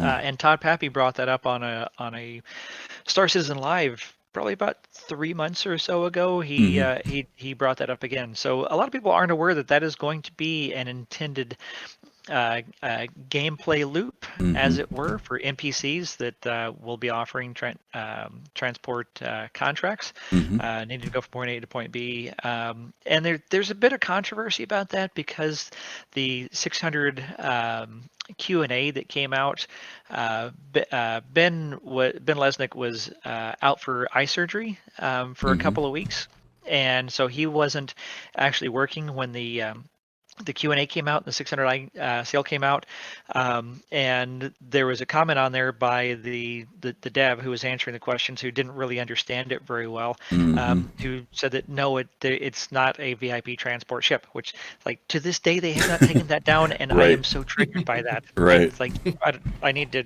harass somebody about that. But Ben Lesnick came on Batgirl show, Wednesday with Batgirl, back when he was doing that, a couple of weeks later, and he explained it's like, no, he wasn't able to have input on that because he was out, but it will absolutely definitely be a VIP transport, and there will be very high level missions. Plus also, those of us who know about the depth of the storytelling that CIG plans to do around missions, and newer backers don't remember the Tessa Bannister missions where you'd go and you'd do something, you'd come back, and it would lead you to another one and another one, or the private investigator mission where you'd go do something and you'd some information and it would lead to okay, well, you do this. And this is intended gameplay in the future where, okay, well, you may take a UEE senator from point A to point B, and it's like, oh, well, if you do this and you get this reputation, and then he says, well, I like you. I've got this job that you might be able to do, and that's only going to be available for 890 jump owners or 600i owners. It's like where you're operating at that level and you have that reputation, you'll have access to be able to do things that nobody else will be able to do. Right. That's a good point. That's a little known future career option and gameplay that I'm excited about. I didn't really think much about that when I got the ships. I got them just because they're beautiful. I want beautiful ships to fly around in. Right. Fastcart, you can say something? Yeah, real quick, I just want to say this seems like the 2950 version of an escort quest that you would get in a fantasy sword and magic fantasy RPG MMO or game. This is, you get a mission, you pick up your escort. You got to make sure that they don't get hurt or harmed along the way, and then at the end you get your reward. Mm-hmm. Yeah. Quick Chaos, thank you for the follow. Tenth, let me throw this at you. You know I'm big on luxury. I have 2 accounts. One account I call my working man's account, which is my thing that has everything from a reclaimer to my fighters, all these other ships, right? Then I have a luxury account. I literally call it that. It has nothing but luxury ships in it. That's all that's in it, right? Nothing in that account makes money. Okay. Right. Now, I'm saying that because people who know anything about in real life, people who own yachts, I'm talking about multi-million-dollar yachts, will tell you that those ships do nothing but eat money. That's all they are. They are nothing but money pits. That's all they are, right? $7,000 just to turn the motors on for an hour. That's the type of thing it is on real life yachts, right? So my question to you is, should operators of luxury ships have that mentality? In other words, and to Jorunn's point, don't get me wrong, even luxury ships today can go out and be rented, right? People can rent them, they can charter them, but that doesn't cover the cost of the expense of a real yacht. And even in Star Citizen, even if you're doing these runs and missions, will that be significant funding for you to operate a fleet or even a single 890? Do you think that people will have to do other things? Because the reason why I have that secondary account and the reason why I can't wait till the ATM machine's in it is because whatever I make on my working man's account, I'm sending that money over to the other account to run those ships. That's the deal. Yeah. So do you think people need to be aware of that? Or can people take a ship and just run that ship and figure they're going to be able to maintain a crew and mechanic? Can people do that? That's faulty thinking. I think that if you think you can get an 890 now, and then in the game not really consider how to own an 890, is a huge faux pas, right?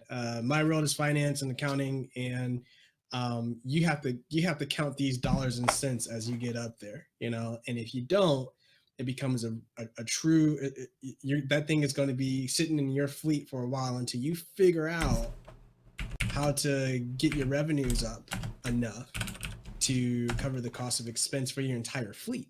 So when you think about having you're talking about VIP transport, and Jorunn, you're saying that that's going to be a focus of the 890, and I could see, especially in how I want to play the game, and there's many different loops. You have all kinds of things. I have all kinds of ships, but like you mentioned, Griff, like those 890s and the 600s and those ones that kind of just take money, it's just a money pit.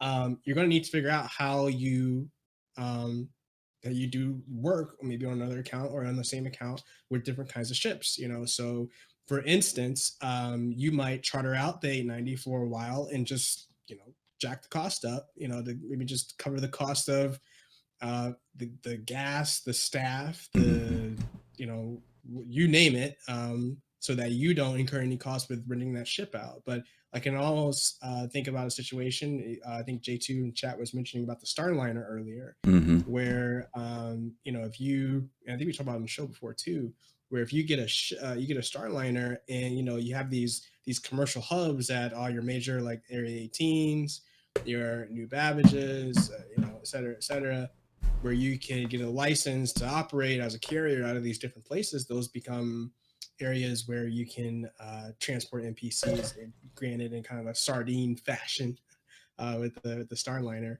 But you really do have to consider the way you make money. And it just, with luxury being a lifestyle, you have to then ask yourself, well, how do I fund my lifestyle, right? I don't know anybody inside of Star Citizen who has a trust fund yet, right? Where money is just kind of being slushed over to them and you just spin it how they, we're all going to have to be able to craft our way inside of the verse and craft what we want to do inside the verse, which is why I think it's important for us to consider how the different careers that are proposed to us or that are available, how we take advantage of them. And so many of us who, Jorunn, you mentioned earlier about people who have gotten to that wing commander level or have purchased 890s also have other ships in their fleet. So there's a different kind of mentality around it, that you're not just going to buy 890 and be like, great, this is awesome, I love this, because that's going to become very old very quickly, especially when your UEC is draining every time you take that sucker out of orbit, or out of atmosphere into orbit, and you're sitting there saying, this thing costs a lot of money to maintain. Mm-hmm. So I think the other plus to the 890 and those larger ships is that it promotes multi-crew, multiplayer gameplay. Because at the end of the day, if you're just kind of sitting on an 890 by yourself, what's the fun in that? You saw the commercial, and it's lively, it's jumping, it's popping, there's a lot of things going on. The game is being more and more designed to be played with other people. Now, granted, there will be those NPC blades and NPCs that can really come in and do some of the grunt work for you. But Griff, I think you were mentioning on a previous show that we were on, that NPCs won't be able to do what an engineer could, and saying, run down to the engineering bay and swap this out, or how can they be proactive? So that's only the type of interaction that you get with players. And I think that is going to be the key, because as you play the game with people, you get access to different kinds of information, funds through orgs, et cetera, et cetera. You contribute in a certain way. These are all things to be considered when you kind of think about owning an 890. It's not going to be this thing you just kind of ride out with, because you don't have the money for it. Yeah, I would suggest to anybody who's interested in doing luxury and careers, there are plenty of great videos on YouTube about luxury yachts, what they call mega yachts, and you should watch those videos, because you'll find out that people who work on mega yachts right now, just the staff alone, the people who change the beds and do security and all that, they're making like $40,000 to $70,000 a year just doing that stuff. You got to pay that crew to make your ship run efficiently, right? Crews are going to be expensive.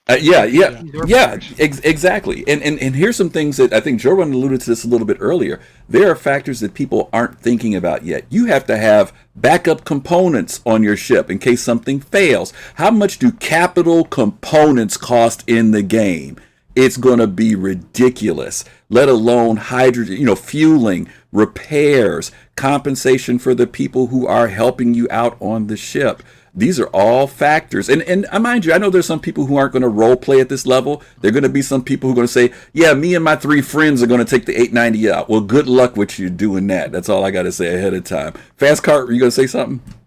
Yeah, real quick. If I ever get an 890, I'm gonna have to put my ammo on layaway. Don't forget about the cost of champagne and caviar. Oh yeah, we haven't even got to the food yet, right? Of feeding everybody, right?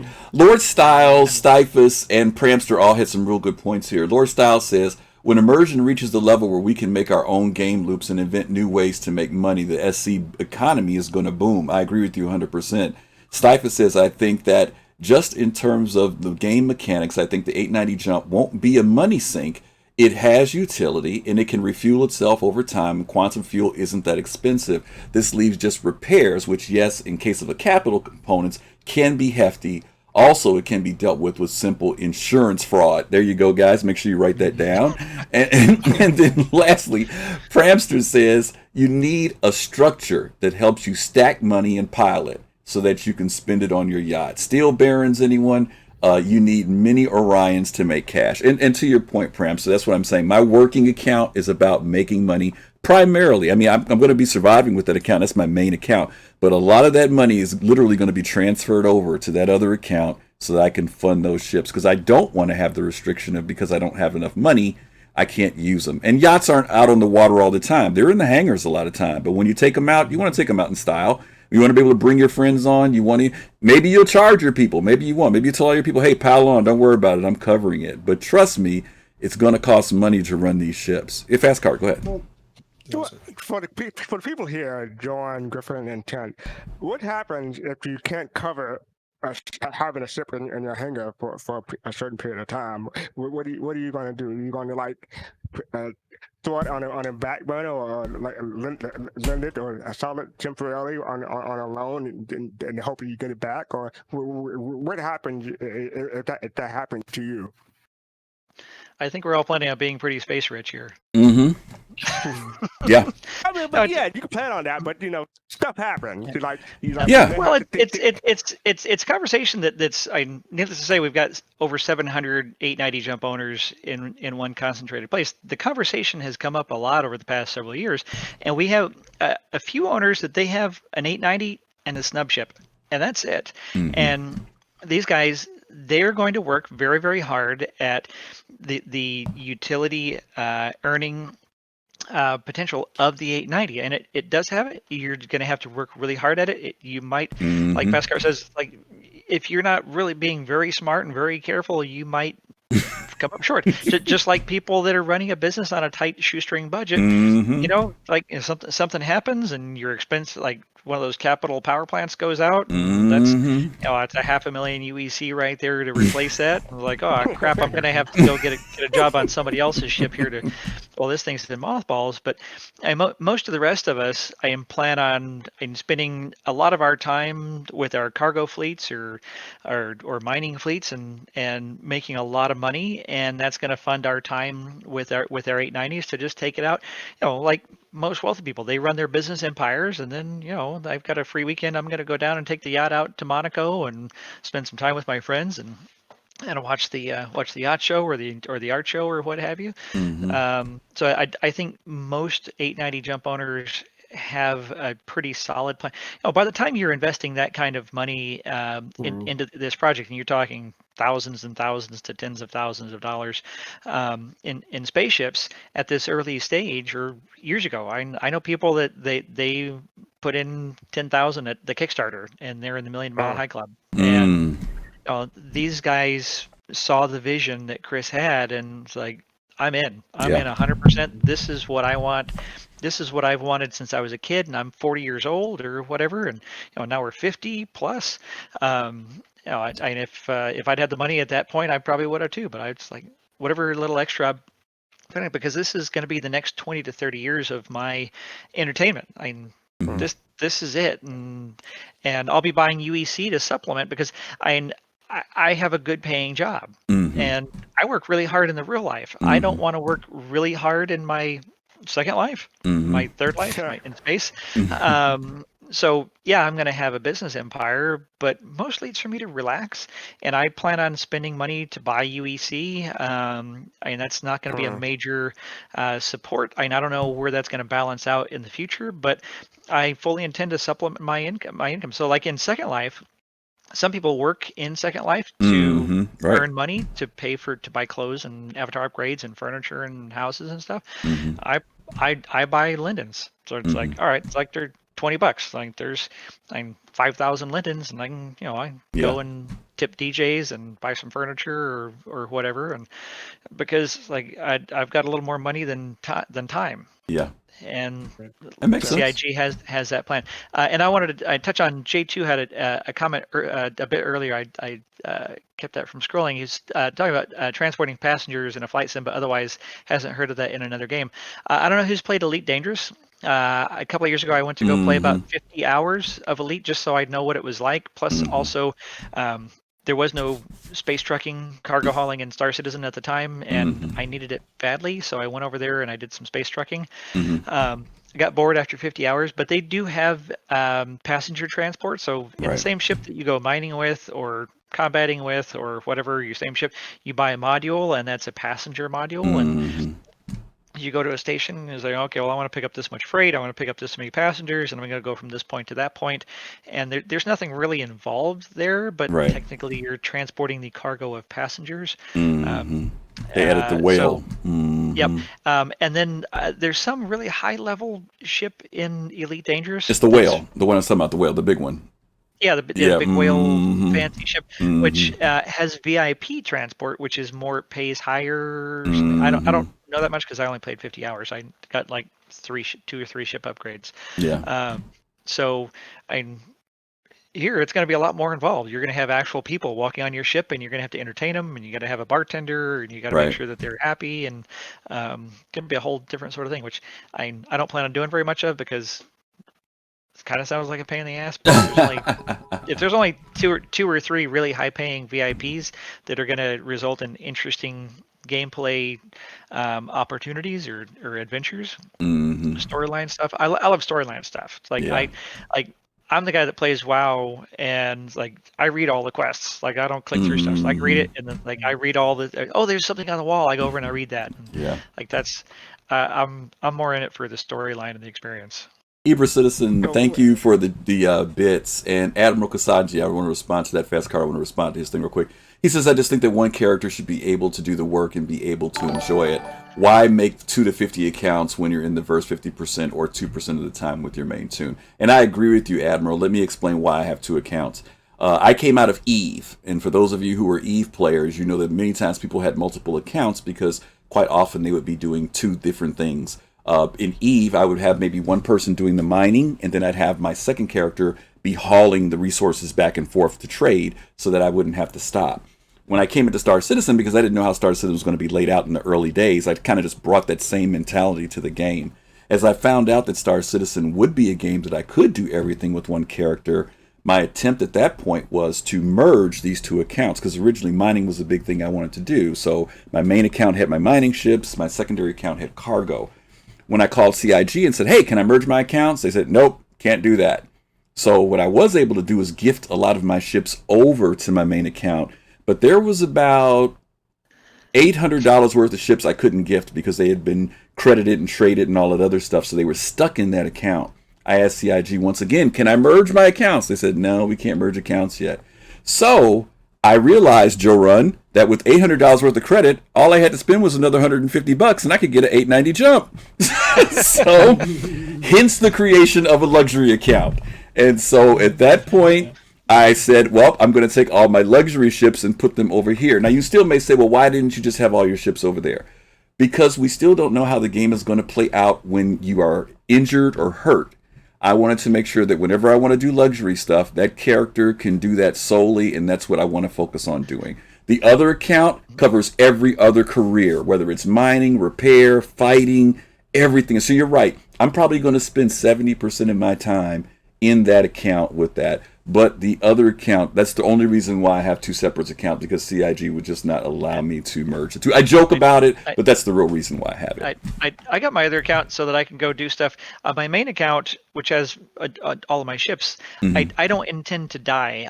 I don't intend to really go anyplace dangerous. Like, this is my primary life, and because of the death of a spaceman and reputation and that sort of thing, my main account, I don't intend to do things dangerous, so I got a secondary account. Some people do get secondary accounts to go do nefarious. To be the bad boy, right? Yeah, it's like I'm always a goody 2 shoes, regardless of what I do. So my other account is my adventurer, my explorer. So it's like, you know, I'm going to go out and travel into the far reaches of space and explore and go and participate in combat on my friends' javelins or whatever, and their giant space battles with the or with our affiliate org, actually. So we've got the Jump Club, which is all the 890 jump owners, and then we have our kind of mutual protection org called the Jump Accord. So those are all the jump owners that have pledged to protect each other in case we're attacked. And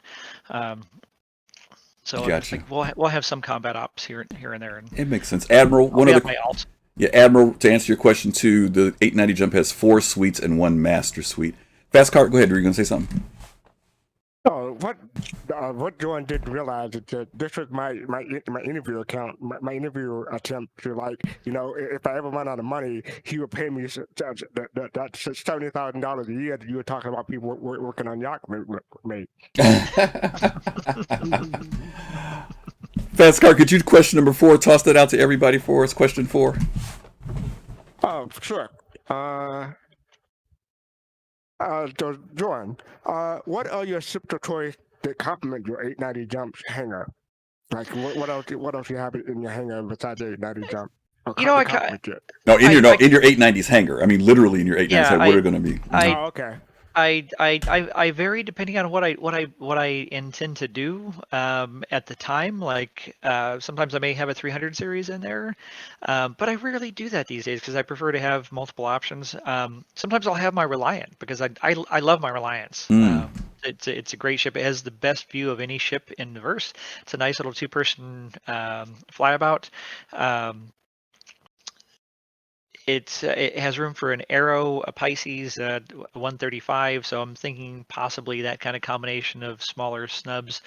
And there's so many things that you can put in there. It's like little this, little that. It's all about choices. Like I've got a few ships.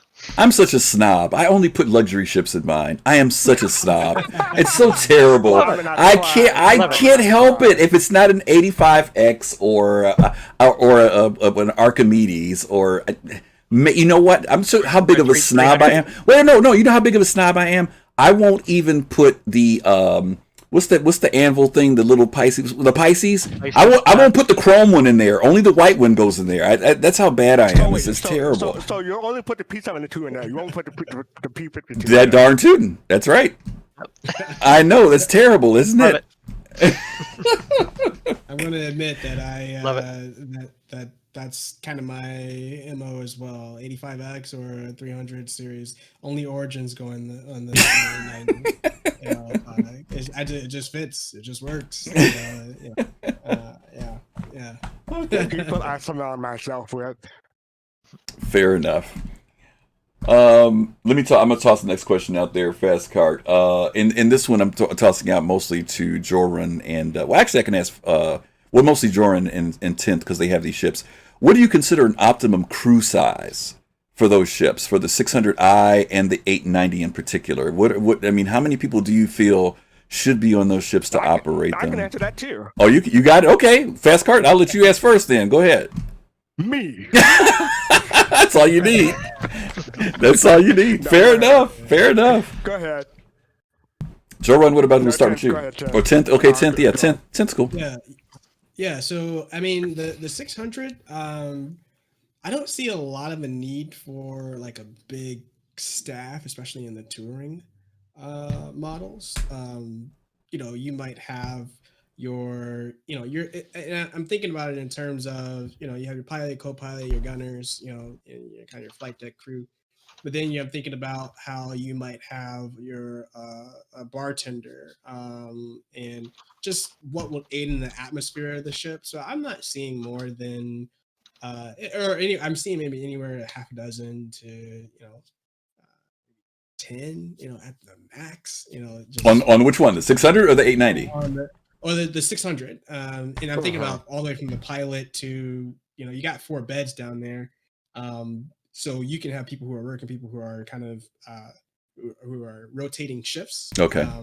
In that area, especially if you're kind of for that long haul type of deal. Okay. But the 890 is a little bit it's trickier because you're thinking not only about your security personnel on the ship, but you're thinking about your like the kitchen crew and the bartending crew, right? And so that could get up really high. I haven't really thought about this, in terms of like what the actual numbers would be, but I know if I would sit down and kind of map it out as if I'm an 890 owner and I'm kind of considering the cost of staff and administration, I'm looking at it in terms of, okay, well, how many people do I want operating a specific area, whether that's the kitchen help or the bartending scene, and when do I need it?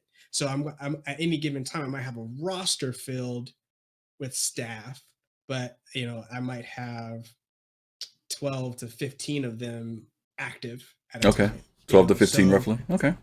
Roughly, and I might rotate them out. For instance, if I'm just the 890 is touring around and I'm like trying to cut costs, not necessarily cut costs, but really just bring people on for shifts. Mm-hmm. You might have a 600i that rolls up right next to the 890 to transport your crew back to port, and drop off the next crew that will be serving for the next runaround, for the next party you might have, et cetera, okay, et cetera.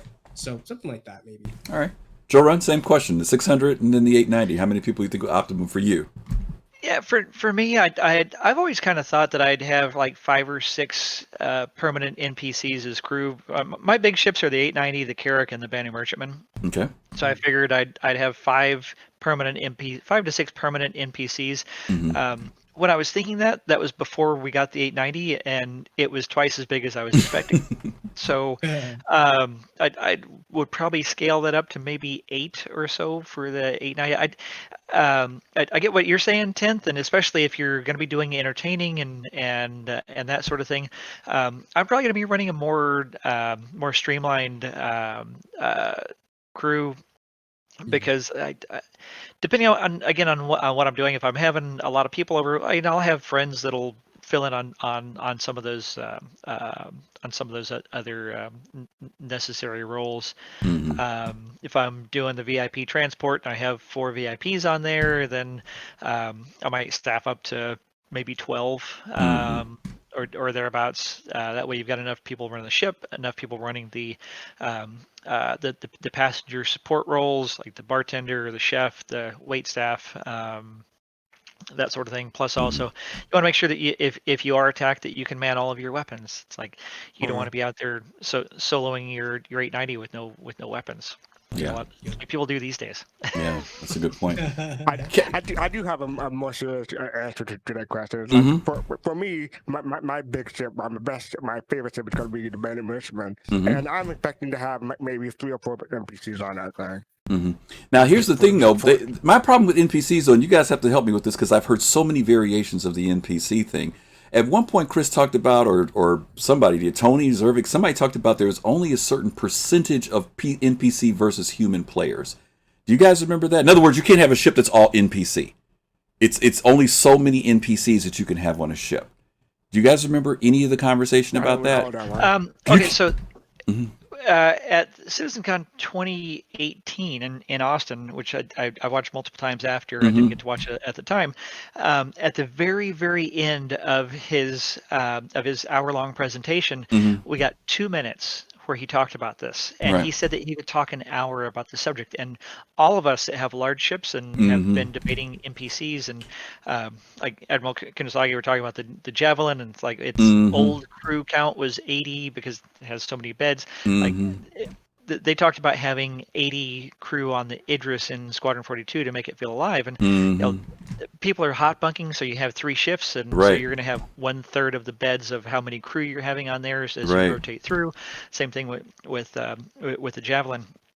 But we have had these debates in the Jump Club since the beginning, because this is how we're planning on like staffing a good bit of our ships. And we used to think that there were going to be limitations on this, but there were two different talks. One by Dan Truffin, 2018. I think it was also on a Calling All Devs. But then this talk by Tony Zurevich. Essentially, it doesn't seem like it's going to be limited. Their intent is to have NPCs are going to be able to operate like fully crewed Idrises and Javelins in the verse, like we saw with the Invictus Week. They were skeleton staffed. It was just minimal crews, but in reality, they're going to have NPCs that will operate every single station on the ship and go through their daily 24-hour cycle routines, and that's what they're working towards. And I know a lot of people are very skeptical about how NPCs work, since they're all in T poses, standing on chairs. But again, we're still very early in alpha, and we're going to see the first iteration of the bartender, which is going to be one of these more advanced NPCs that is supposed to have a lot of interactive routines, interacting with other NPCs and with players, and picking up things and moving around. And so this is going to kind of set up the first iteration of the more advanced NPC behaviors, which is why it's taking so long. And Tony said that like if you're not in the same area as an NPC, like your engineer, they're going to be simulated. So all the things that they would be doing will be simulated in the background, but they won't be physicalized, so it won't be a drain on the processing resources. But it seems like you'll only be limited by how much you can afford, and they're not going to be cheap, I don't expect. Right. So because that's what I remember him talking about, was it wasn't going to be cheap. I remember him saying also that an NPC will not be as efficient as a human person. That was another factor. So, and I know there's a trade-off there. I mean, and I get the trade-off. There's no problem with that. I just thought I remembered back, and this was back in the early days when I talk about the limitation. Because now that you mentioned that, I do remember him saying that. Earlier on, there was this belief that the NPCs were not going to be as efficient. But Todd Pappy had a Calling All Devs. I think it was last year. I got saved, and I'll link you these after the show, or I could link them to you now. We can pop in a chat for people as well. So Todd Pappy said that NPCs will have skill rankings. So depending on how expert level they are at things, they will be as good as players at those specific roles.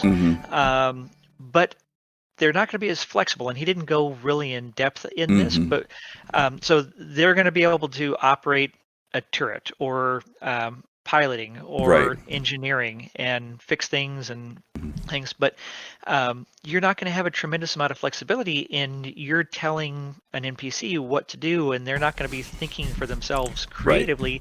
They're going to go through a routine and operate in as efficient a manner as they can for their skill level. And thank you for correcting me on that, because that's what it was. It was efficiency, not it was flexibility, not efficiency. That's what it was. You're right. Exactly. But they're going to be more reliable because they're not going to get wife aggro. Dog's not going to have to get out to take the dog out. You don't have kids that are screaming in the background, or something happens, or they got to take the cake out of the oven, or the bread out of the oven, as it were. So they're going to be working full time. And then there was another interview with Dan Truffen out of the Frankfurt studio, where he was talking about these 24-hour routines, and that during combat they'll go to a red alert status and they'll go to their battle stations. And then when you're not in a combat status, then they'll stand down and they'll go back into their daily routines, and they'll and they have to rest, and they have to rest too. That was another factor. He said you can piss them off if you don't let them sleep and everything too. So that's another factor. You can overwork them. Or feed them. Or feed them. Captain Adam. Captain Adam. Of your food. Captain Adam says, I have a question. Since a lot of the future of Star Citizen seems to be working and hiring crew members and such, do you think real life schedules will affect the game in finding jobs much? And I know this has come up in relation to those who are going to be operating large ships like Javelins, like the 890, because many of these ships are intended to that when they go out into space, they stay out in space, that they're not going to be coming back into harbor anytime soon. Some orgs have said they want to be able to run their larger ships on a 24-hour basis in shifts. So yeah, I think real life is going to have some impact. To Jorunn's point about, I think I said this before, Tenth, my issue is that if I've got somebody working in engineering, am I able to pull that person from engineering and have them do something else? If engineering is their proficiency, can I also tell that person, hey, go man a gun? Or if the guy's a gunner, can I tell the person, hey, can you go put the fire out? That's going to be the reason why I feel like I'm going to rely on maybe humans a little bit more in relation to operating my ships. But if NPCs are efficient, I have no problem with it. But as Jorunn said, you got to have the cash if you're going to do that. That's what's going to be another factor. Yeah, I remember that conversation about the NPCs having a skill rating, and a few weeks ago, I think it was the captain table, they were asking about whether or not there will be a firefighting profession. Or like how would an NPC would an NPC be able to put out a fire? And my thinking is that if an NPC has enough skill rating, or is a high enough, or it's an expensive NPC, it may not be great at putting on a fire, but it'd be better than having nothing or just relying on you. But if you have to get out of your seat from your pilot seat in order to put up a fire yourself.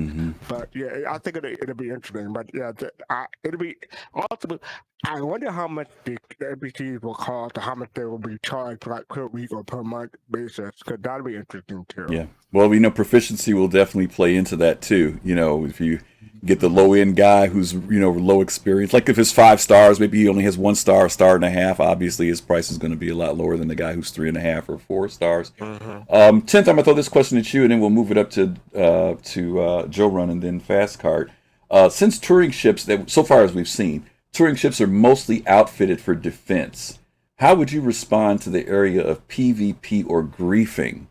in relation to these ships. Do you think that, and a lot of people talk about, oh, these are going to be nothing more than ships with bullseyes on them and targets. Do you think that that's going to be a factor in the game? Or do you think people, if they see an 890, they'll say, hey, there's an 890, cool. And they'll just let it go on and do its thing. What do you think is going to be the reaction to these ships? And I know in the beginning, maybe, but I'm curious as to what do you think ultimately, how will people see these touring ships in the game?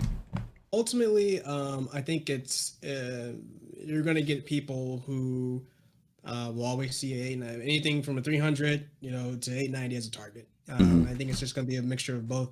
I think that there is some merit in what was discussed in the Calling All Devs a couple weeks ago, where they talked about PvP and kind of the way that it's. So, for instance, you might have Pyro, which is an outlaw system, and I'd imagine that if you're taking an 890 into Pyro for whatever reason, you get somebody who wants to tour Pyro, that you have sufficient enough security in that area so that you don't get popped, there. But you might have a place like Terra, where the to borrow the language from Eve, is it might be a high sec area. You might not, somebody might think twice about popping an 890 that way, just because of what the fallout could be, and how long it'll take to actually take out an 890 in that area before the Navy gets to you. And so I think that there is a strategic thinking around having these different types of ships, and where you want to fly them, where you want to take them, who wants to see where, and what the premium might be. So you might get your you talked about VIP transport before. You think you might consider somebody who says, hey, take me to Pyro, wealthy entrepreneur, just take me to Pyro. I'm paying top dollar for it. You're like, okay, you got to find somebody to do that. But then you might get the 890 owner or the charter. Here's as an aside, I would love to see. I would love to be able to just take a fleet of 600s or have a fleet of Phoenixes or 300s, just kind of operate a charter service, using this thing, similar to like your Uber Blacks or whatnot. But I would not be surprised if that'd be a thing. I would not be surprised. It would be so cool, right? But think about the owner of one of those concerns, and then you say, the guy finds them and says, hey, take me to Pyro. You're going to be charging top dollar for that, because the connections then come into play. Similar to what you were saying about the Accord, Jorunn. You might tap some of these guys and say, hey, I got a mission for you. 10% off the top for you. This dude's paying top dollar. I just need you to take us to Pyro. I'm going to circle them around for a day, and then you can come on out of there. I'll pay you, and we just want to make sure we don't get popped, and they feel good about it, and they made that money. And so when you think about so to answer the question, I think it's going to be more of a PvP decision-making type deal rather than all-out griefing, because the griefing aspect is going to have, from what I'm hearing from all the Calling All Devs and how the game is being developed, there's going to be some serious consequences just griefing for griefing's sake. Just for the sake of it, yeah. You're gonna think twice about it. And just like your PvPers, your pirates, your entrepreneurs, like you're gonna think twice about where you do business, how you set up shop. You're gonna have to think twice about being a griefer, because there is no real benefit in. They're trying to make it where there's no real benefit in griefing, but there could be a benefit in PvPing, which is an activity that once you engage in it, you have kind of these consenting parties based on where you're located. So I like how they're approaching it. I just don't think that it's going to be a situation where it's like, oh my gosh, I'm getting griefed again. Just fire out, yeah. A lot of people just want to be out there, trying to pop an origin, and a lot of people telling me, what are you going to do if you take the Kraken Privateer out? How are you going to defend it? How are you going to defend the 890? All this kind of thing. And I'm just saying, there's different options for me as an entrepreneur. Like, I'm not going to pretend that I don't have insurance on my vehicles. I'm not going to pretend that I don't have connections to help protect me in these situations. And so it all comes down to the decisions you make. And like they said in Calling All Devs, decisions you make before, during, and after combat and these, the physicalized inventory and whatnot. Okay, so that's cool. kind of the short of it. G Sharp, thank you. Retatalk, The Silent, thank you. 4over4, thank you. And Nubifier, thank all of you all for the follow. Jorunn, what do you think about this? And you can introduce piracy into this conversation too. Do you think people are going to be going after these ships, or do you think people will see them and say, pretty ship, not worth it? I it, I think it's a complex and nuanced discussion as Tenth was talking about, and the universe that we're going to have in the future is very different from the alpha that we have right now, where there really are no consequences for panoramming, griefing. A little time in prison. People like I escape out of there in a few minutes and they're done. In the future, your reputation is going to be more important. That the death of a spaceman is going to be important, and griefing is a very emotionally charged term. So we have a lot of different players in with different intents in Star Citizen. We have, and on the combat side, you have PvP people, which some of those are lawful and they like combat and they're private military organizations, security organizations, and they're going to be chartering out as security and escorts for tourists and cargo transport operations. You have the gray mercenaries, which they're they'll take the good guys, they'll take the bad guys. Whoever offers the money, they'll do whatever. So you can't necessarily trust them. You'll have pirates, and in the pirates, you'll have the honorable pirates, where they just want to make money. They're not necessarily out to hurt people. They like living on the other side of the law. They like a little excitement. They may hold you up and say, it's like, give me 50,000 UEC and I'll let you go. And it's like, all right. It's like, and you're basically paying a toll to go through their territory. You'll have the more outlawish type pirates, where they'll kill you as well as look at you, and it's easier just to go ahead and kill you and space you out the airlock. And they're going after high value. So they'll make those value decisions based on, okay, well, what ship do I need? And what am I going up against? Speaking about the 890, all the combat people used to like, oh, that's going to be a loot pinata. I'm going to blow up every 890 I see. It's like, well, now, everything bounces off of the 890. It's like, hammerheads try to panoram the 890 and they blow up. The 890 is not a loot pinata. Right. But again, you still need to be intelligent in what you do and where you go in the verse. So then you will still have some people that they are just griefers, and so out of all of these different, and the griefers are a small subset. A small percentage, right? But it's going to be more difficult for them, I think, than they anticipate. The consequences, like talking about Eve and high sec space. I haven't played Eve, but I've researched it a lot. I talked to a lot of people because from a space MMO behavioral, psychological, and economy standpoint, it is the only model that we have, and it's a very good one. And we'll see a lot of those people come over to Star Citizen and some of those behaviors. Ganking a big capital ship in high sec space is fairly easy in Eve. I mean, they've got these destroyers that can be real high damage alpha, and they can sneak around, and they'll blast a cargo ship, and the cargo ship drops its cargo, and security comes in and they wipe out that destroyer, and then the guy's friends come over and salvage everything. And so the destroyer costs them almost nothing. What is it, a few million ISK or something, and everybody has billions or whatever. Like I don't know the economy that well, but there's really very little consequences for this person. And so that they have the ways that operate around that, and that's just kind of a given. It happens all the time, and CCP is they're fine with it. I think that's going to be a lot harder in Star Citizen because small ships are not going to be able to take out large ships. So a Cutlass, if it sneaks into high-sec space and Terra or any of the other, I mean, I've researched probably about 10 systems that look like they're going to be fairly high security.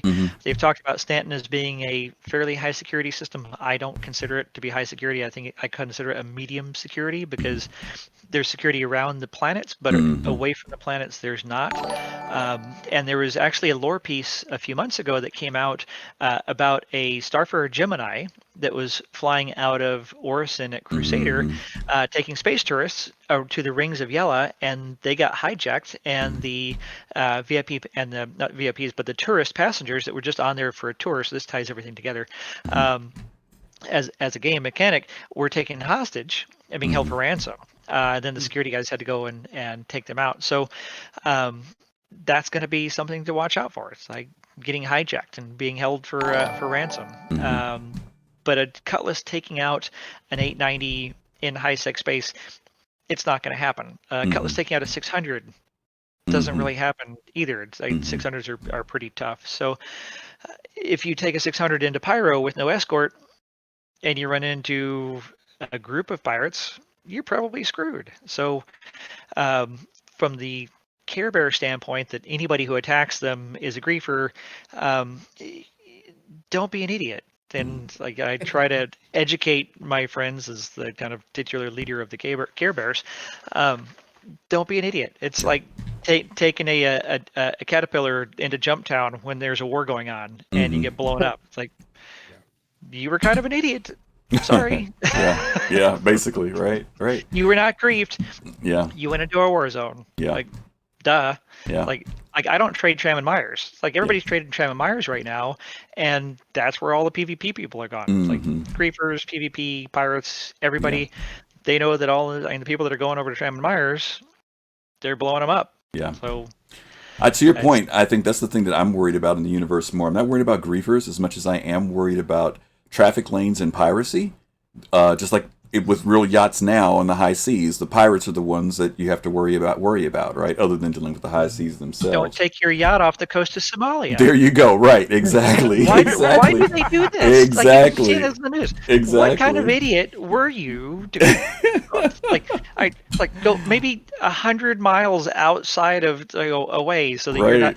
They're in these little tiny motorboats. They're not going 100 miles off the coast. You're in a freaking internationally traveling super yacht. Well, here's my last tough question for you guys for tonight, and this is probably a strange question to a certain degree. Do you think there will be buyer's remorse on the 890 jump with the new flight model coming out? And let me give the details. It has already been said. This is not no NDA stuff. People already know this, and CIG has alluded to this. That these larger ships, the economy for operating, we've heard this before, the economy for operating them, the operating costs are going to start to climb. Fuel costs, speed of being able to do certain things, leaving atmosphere. When weight starts to become a factor, mass, when you're loading up these ships, are there going to be some people that are going to start to feel this thing is nothing but a tank? It's an elephant. And it costs too much money. I'm not having fun with this thing. I'm going to trade it in. I'm going to melt it. Or do you think that people are going to adapt with these changes because these expenses are going... Because, listen, people were whining about the fuel costs. We're already, right now, when the fuel... they were going crazy. Oh, you guys have got to fix the fuel. They're already going crazy. So do you think that some players are going to say this ship is no longer any fun? Let me start with fastcart on this one. What do you think? Definitely some. I don't know how many, but definitely are some. It's interesting. So the question is, will there be buyer's remorse? Will there be some people who say, this isn't as fun as I thought it was going to be, having to manage all this stuff just to get this ship off the surface of a planet? Even if there is buyer's remorse, the game changes every other patch, or even sometimes every patch. People can buy stuff from the buyback if they have a limited edition ship that they melted and decided they wanted back, or if an anniversary stuff come up and it has a 10-year insurance or even get something with an LTI for some reason, you can still get it again. So even if there is buyer's remorse, it's not permanent. Okay. That way. Okay. Jorunn, what do you think? There's always some people that they're short-term thinking, emotional people, especially in the alpha. I get a little frustrated with people that flip out over every change, every patch. It's like, like we've got years ahead of us of balancing from one That patch really to another. happened, Jorunn. That doesn't happen that often. It's Lord. No, that's a good point because people keep forgetting nothing's balanced. Nothing is. There is nothing that is in stone yet in this game. Happens with every ship and everything. It's like with trading, with UEC value, with ship values, with every single ship and component. And nothing is balanced. They're working hard at starting to try to balance. They Simulate just really started with the new vehicle experience team, which is long overdue, most of us think, but at the same time, CIG is looking at it from the big picture and long term. They're really just trying to get a bunch of stuff in and mostly working while they keep getting more stuff in because there's so much more stuff that's coming. It's going to change the balance that, prior to this, it wasn't really ready for that much work because everything was going to continue to change the systems. And like they said with this new flight model, they talked about it just on Friday that, look, this is the next iteration of the flight model. This is not the end of the flight model changes. This is the next iteration. And it's going to continue to change and refine. And they're going for realism, but they dial it back to fun, and they take the community's feedback. I'm really happy that when they were talking about the changes, I'm not a dogfighting person. I do some combat flying once in a while, but it's not my primary activity since I'm a space tourist. But I talked to a lot of the combat people, and there were two schools of thought that were competing for how ships would fly, and one were the flying FPSers, and they wanted high DPS and like jousting and whatnot, and the realism flight model people won out. So that's what's going to change, and these big ships are going to be a lot slower to react. They're going to feel heavier. They said that they're going to be more stable in atmosphere, but they're going to be less maneuverable. It's less easy to fly, be less affected by winds. So I think a lot of people are going to have strong reactions to the new flight model. I heard from people in Ifakati already. Some people like it, some people don't. I know somebody who melted their 890 2 weeks ago because they announced that in PTU it's going to be a 34 million UEC ship, which is almost basically nothing the way that people are exploiting UEC earning right now. It's like, it's like all these people have tons of UEC, and it's like, everybody's got an 890. They're not rare, like fastcart was talking about earlier. I mean, they're all over the place, and now they're only be 34 million. It's like, I'm gonna melt this, and it's like, don't do it. That is don't such do a ridiculous place. So do these prices are completely meaningless. That's right now. And That's I've right. been studying the pricing economy, and as Fastcart was saying, it seems like there's a lot of 890s because 890 owners are some of the most active backers, and we play all the time because we love the alpha experience. A lot of people that are waiting, like you were saying, waiting for game loops and waiting for combat to be fixed or whatever, all these people that are waiting are not playing actively. They'll dip in for a little bit and they'll take long breaks. The people that are playing all the time, they like cargo, they like mining, they like exploring, and those are 890 people. So my 700 guys that I've got in the jump club, like they are super active. I mean, I had 20 of them in at Microtech last night. We were having a good time. So it's like they're literally less than 0.3%. It's like not 3%, 0.3% of the population of 2 million, or if you figured like a lot of accounts were just freebies that aren't actual backers, we figured it's like 1.5 million actual game package owners, actual backers. So you're telling me you're not even the top 1% it's 3%. We're the 3%ers. 0.3%, 0.03%. 0.03%ers, not the 1%ers. Okay. And I was talking, as I was saying, I was talking with Craiglin earlier today when he was streaming, and he was saying also, it's like, because we only have 50 people in a server right now, so and we're in a very small play area. Once we have thousands and tens of thousands of people, and we have multiple star systems, and people are more spread out, it's going to be a lot more rare. That's a good point. That's a good point. Right, what we have right now is not what we're going to have in 6 months. In 1 year, people are not going to recognize Star Citizen a year from Part now. of the reasons why I'm hesitant to play Star Citizen a lot right now is because, number one reason I don't want to burn myself out before the game even launched. Number two reason is the game control changes every 6 months or something like that, and I have to relearn the control scheme. So that's a couple of reasons why I'm not as avid as a player as I want the game goes live. The other thing is, we're talking about people complaining about the new ship changes and stuff like that. The amount of salt the community generates can salt the roads of New England for like 10 years. So I mean, it's ridiculous. So. Yeah. Let me throw one more question that we did miss earlier. Tenth, I'm going to toss this out to you in relation to luxury touring. And Jorunn touched on it a little bit. What type of mission would you like to see that would put these ships to good use? I know one of the things in lore is that there's actually a planet. There are certain places, and Ben talked about this a while back, that there'll be certain places that if you have a certain type of ship, you get greater access to. There's certain places where you can go, certain resorts, for example.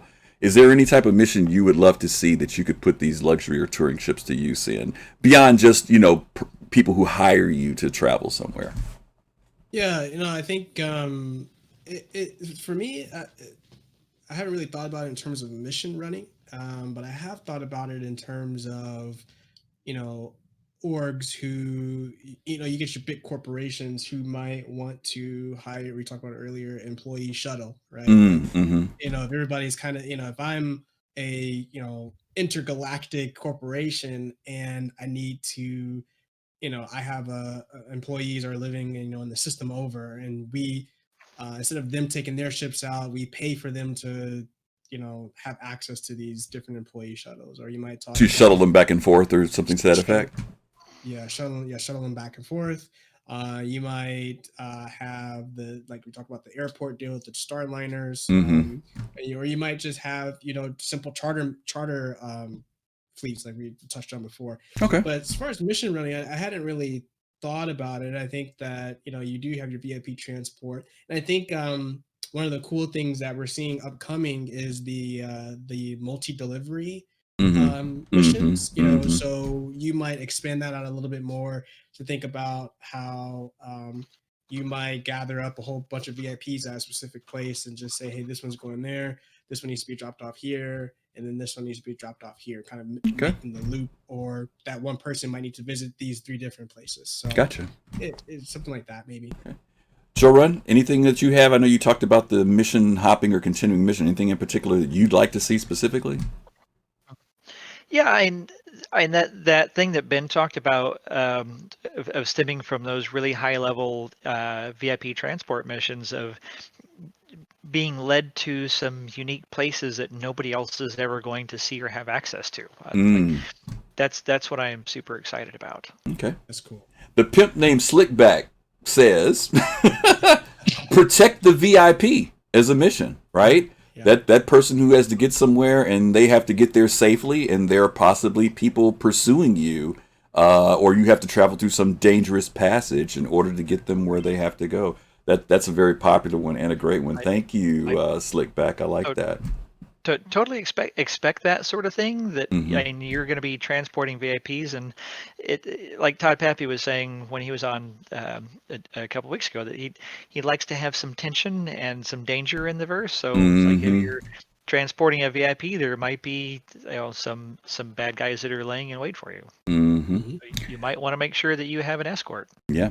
Let me throw this at you too, guys. We were talking about operating expenses when it comes to this piracy thing and people getting on your ships. And Tenth, you and I joked about this a couple weeks ago on Channel 27. Just to fill your gun racks on an 890 is going to cost you $27,000 to $30,000. That's just to put guns on your ship, guys. So letting you know, operating these ships, no joke. Fastcart, were you going to say something? I just as a answer to your previous question. It's like EVE Online has this quest called a mission called Damsel in Distress. I think a game, a mission could be like to track the damsel who's been rescued to her parents or wherever she wants to go. Interesting. Lord Styles, thank you so much for hanging out with us. We see the sun is rising where you're at. We appreciate you being here. Wow. Okay, well, listen, we're going to wrap it up because we could talk about this stuff all day about luxury ships and touring. As we mentioned earlier, some of this is theory crafting. Some of it is based on stuff that we heard back from the chairman, all the way through all the devs, through sitcoms. But as you can see, we're all excited about this idea of touring and luxury ships. As the Gatsby gets ready to depart, which all of us love this commercial. We really want to thank all of you guys for hanging out with us tonight. I do want to give a quick report. Some of you were here earlier when we showed the video on the storm damage that was done in the video that we showed, and you guys donated. All I can tell you is thank you so much. I see people here who gave today and within the last hour, and you guys are wonderful. We have such an awesome community, charitable people. If you didn't get a chance to take a look at it, the link is there in chat right now. The news article is there. The details are there. If you find it in your head and heart to donate, please do. There's a good family who just needs some help from some folks, especially in a time of all the craziness that's going on in our world. So send some love. Jorunn, thank you so much. We really appreciate you sharing your heart, your knowledge, your passion about Star Citizen, and of course 890 Jump. Tell everybody where we can find out where they can see you in as far as Star Citizen goes. Thanks, Griff. It's really a pleasure being on here. I was looking forward to this for a while, and really this is fantastic. It's the subject nearest and dearest to my heart in Star Citizen, which is my overwhelming daily obsession. So I am on the Yacht Club show on Wednesday nights. Twitch.tv/YachtClubSC. I also stream Star Citizen usually Monday, Thursday, and Saturday nights on Twitch.tv/JorunSC. Also, Twitter is JorunSC, and in the verse, and also in the Yacht Club Discord. So I'm kind of all over the community, and also got to plug Bar Citizen, even though we're not meeting up in real life right now. A lot of people are having virtual Bar Citizens, Bar Citizens at Wally's Bar, or just Discord Bar Citizens. There are still over 60 different Discords around the world for Star Citizens from all over Europe, England, France, Germany, Sweden. Lord Styles is our Sweden Bar Citizen organizer. Tokyo, South America, or South Africa, like New Zealand, Australia, and the whole world has Star Citizens where you wouldn't even expect them. Like Arkansas and Oklahoma and Kansas and the Midwest. If you go to barcitizen.sc, we're still operating the website. There is one real life Bar Citizen happening in Utah coming up. I guess they have their COVID levels down to a manageable level out there. But hop into your Discord, get to know people who live in your own area. It's great. I'm in Florida, and we have a really active Discord, and we talk about things happening in Florida, and when there's emergencies, national things, and like hurricanes or whatever, we share information and just talk about spaceships, and we get together when we can, and we have virtual Bar Citizens in the Discord. So that was my first big community thing in the verse before the whole 890 thing and the Jump Club and the Yacht Club and all that. So it's still nearest and dearest to my heart is just bringing all the citizens of this community together, space nerds. That's awesome. The best people on the planet. And tell those guys at Yacht Club to stop giving you such a hard time. They're always picking on you over there. So. Oh, we have. I know. it creates an interesting dynamic. Yeah, no, it's a great show. If you guys haven't watched Yacht Club on Wednesday nights, these guys are really great. They have a fun time. They get they let's just say they talk more the night goes on, and there's a reason why that happens. If you've never been to Yacht Club, but they're really a bunch of great guys over there. We take 20 minutes worth of content and turn it into 3 hours of show. We're kind of the opposite of Noobifier. Yeah, but listen, these guys do a great thing, and listen, they are probably one of the shows that gives away some of the biggest raffles and prizes in all of the Star Citizen community, and everything they bring in, they turn right back around and give to the community. So definitely mark them, follow them. Yacht Club _SC. Is that correct? Did I get it right? No underscore. Yeah, I think it's just Yacht Club SC. Oh, Yacht Club SC. Okay, there we go. All right, cool. Tenth, tell people where people can find you. Yeah, so I'm usually bouncing around the Vector 27 Discord. That's my org that I help lead, which we host the Channel 27 news show on Tuesdays at 8 Pacific. Other than that, I'm usually bouncing around the verse. Not too much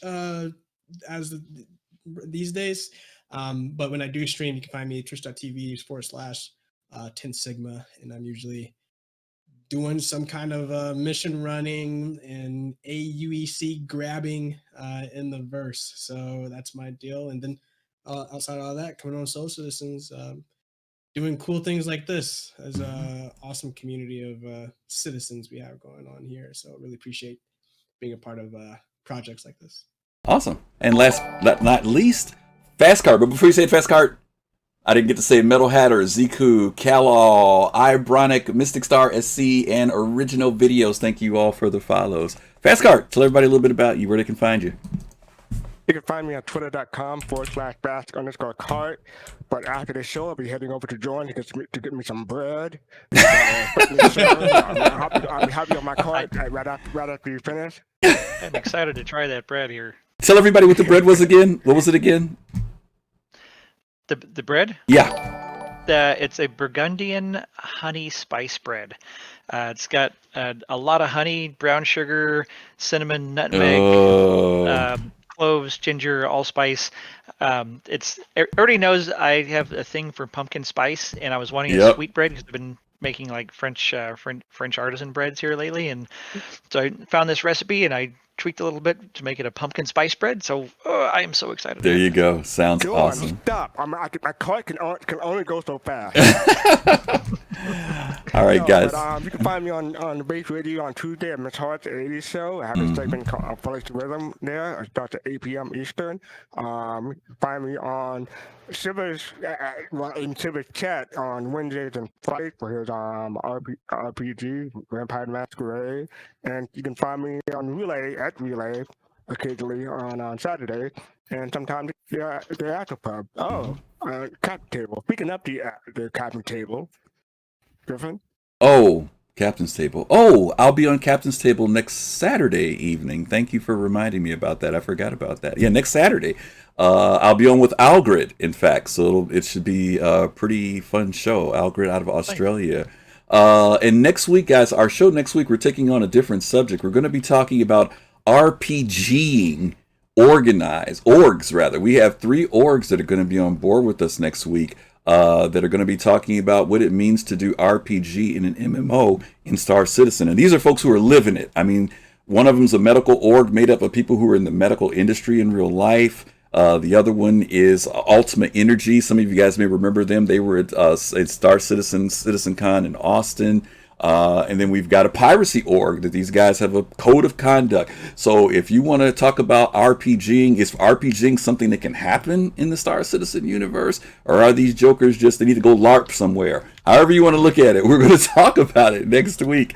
RPG and Star Citizen. So we're going to go... RPG speak of. Yeah, what is that, right? What is that supposed to be, right? All right, we're going to try to set up a raid. We're going to try and raid Nefarious Gains tonight. If this doesn't jump to him, then I'm going to jump to somebody else. I'm going to try something a little different. Thank you guys so much for hanging out with us tonight. We really appreciate you. Stay safe out there. Take care of yourselves. Be healthy. And as always, love, peace, and soul. We'll talk to you guys real soon, okay? Take care.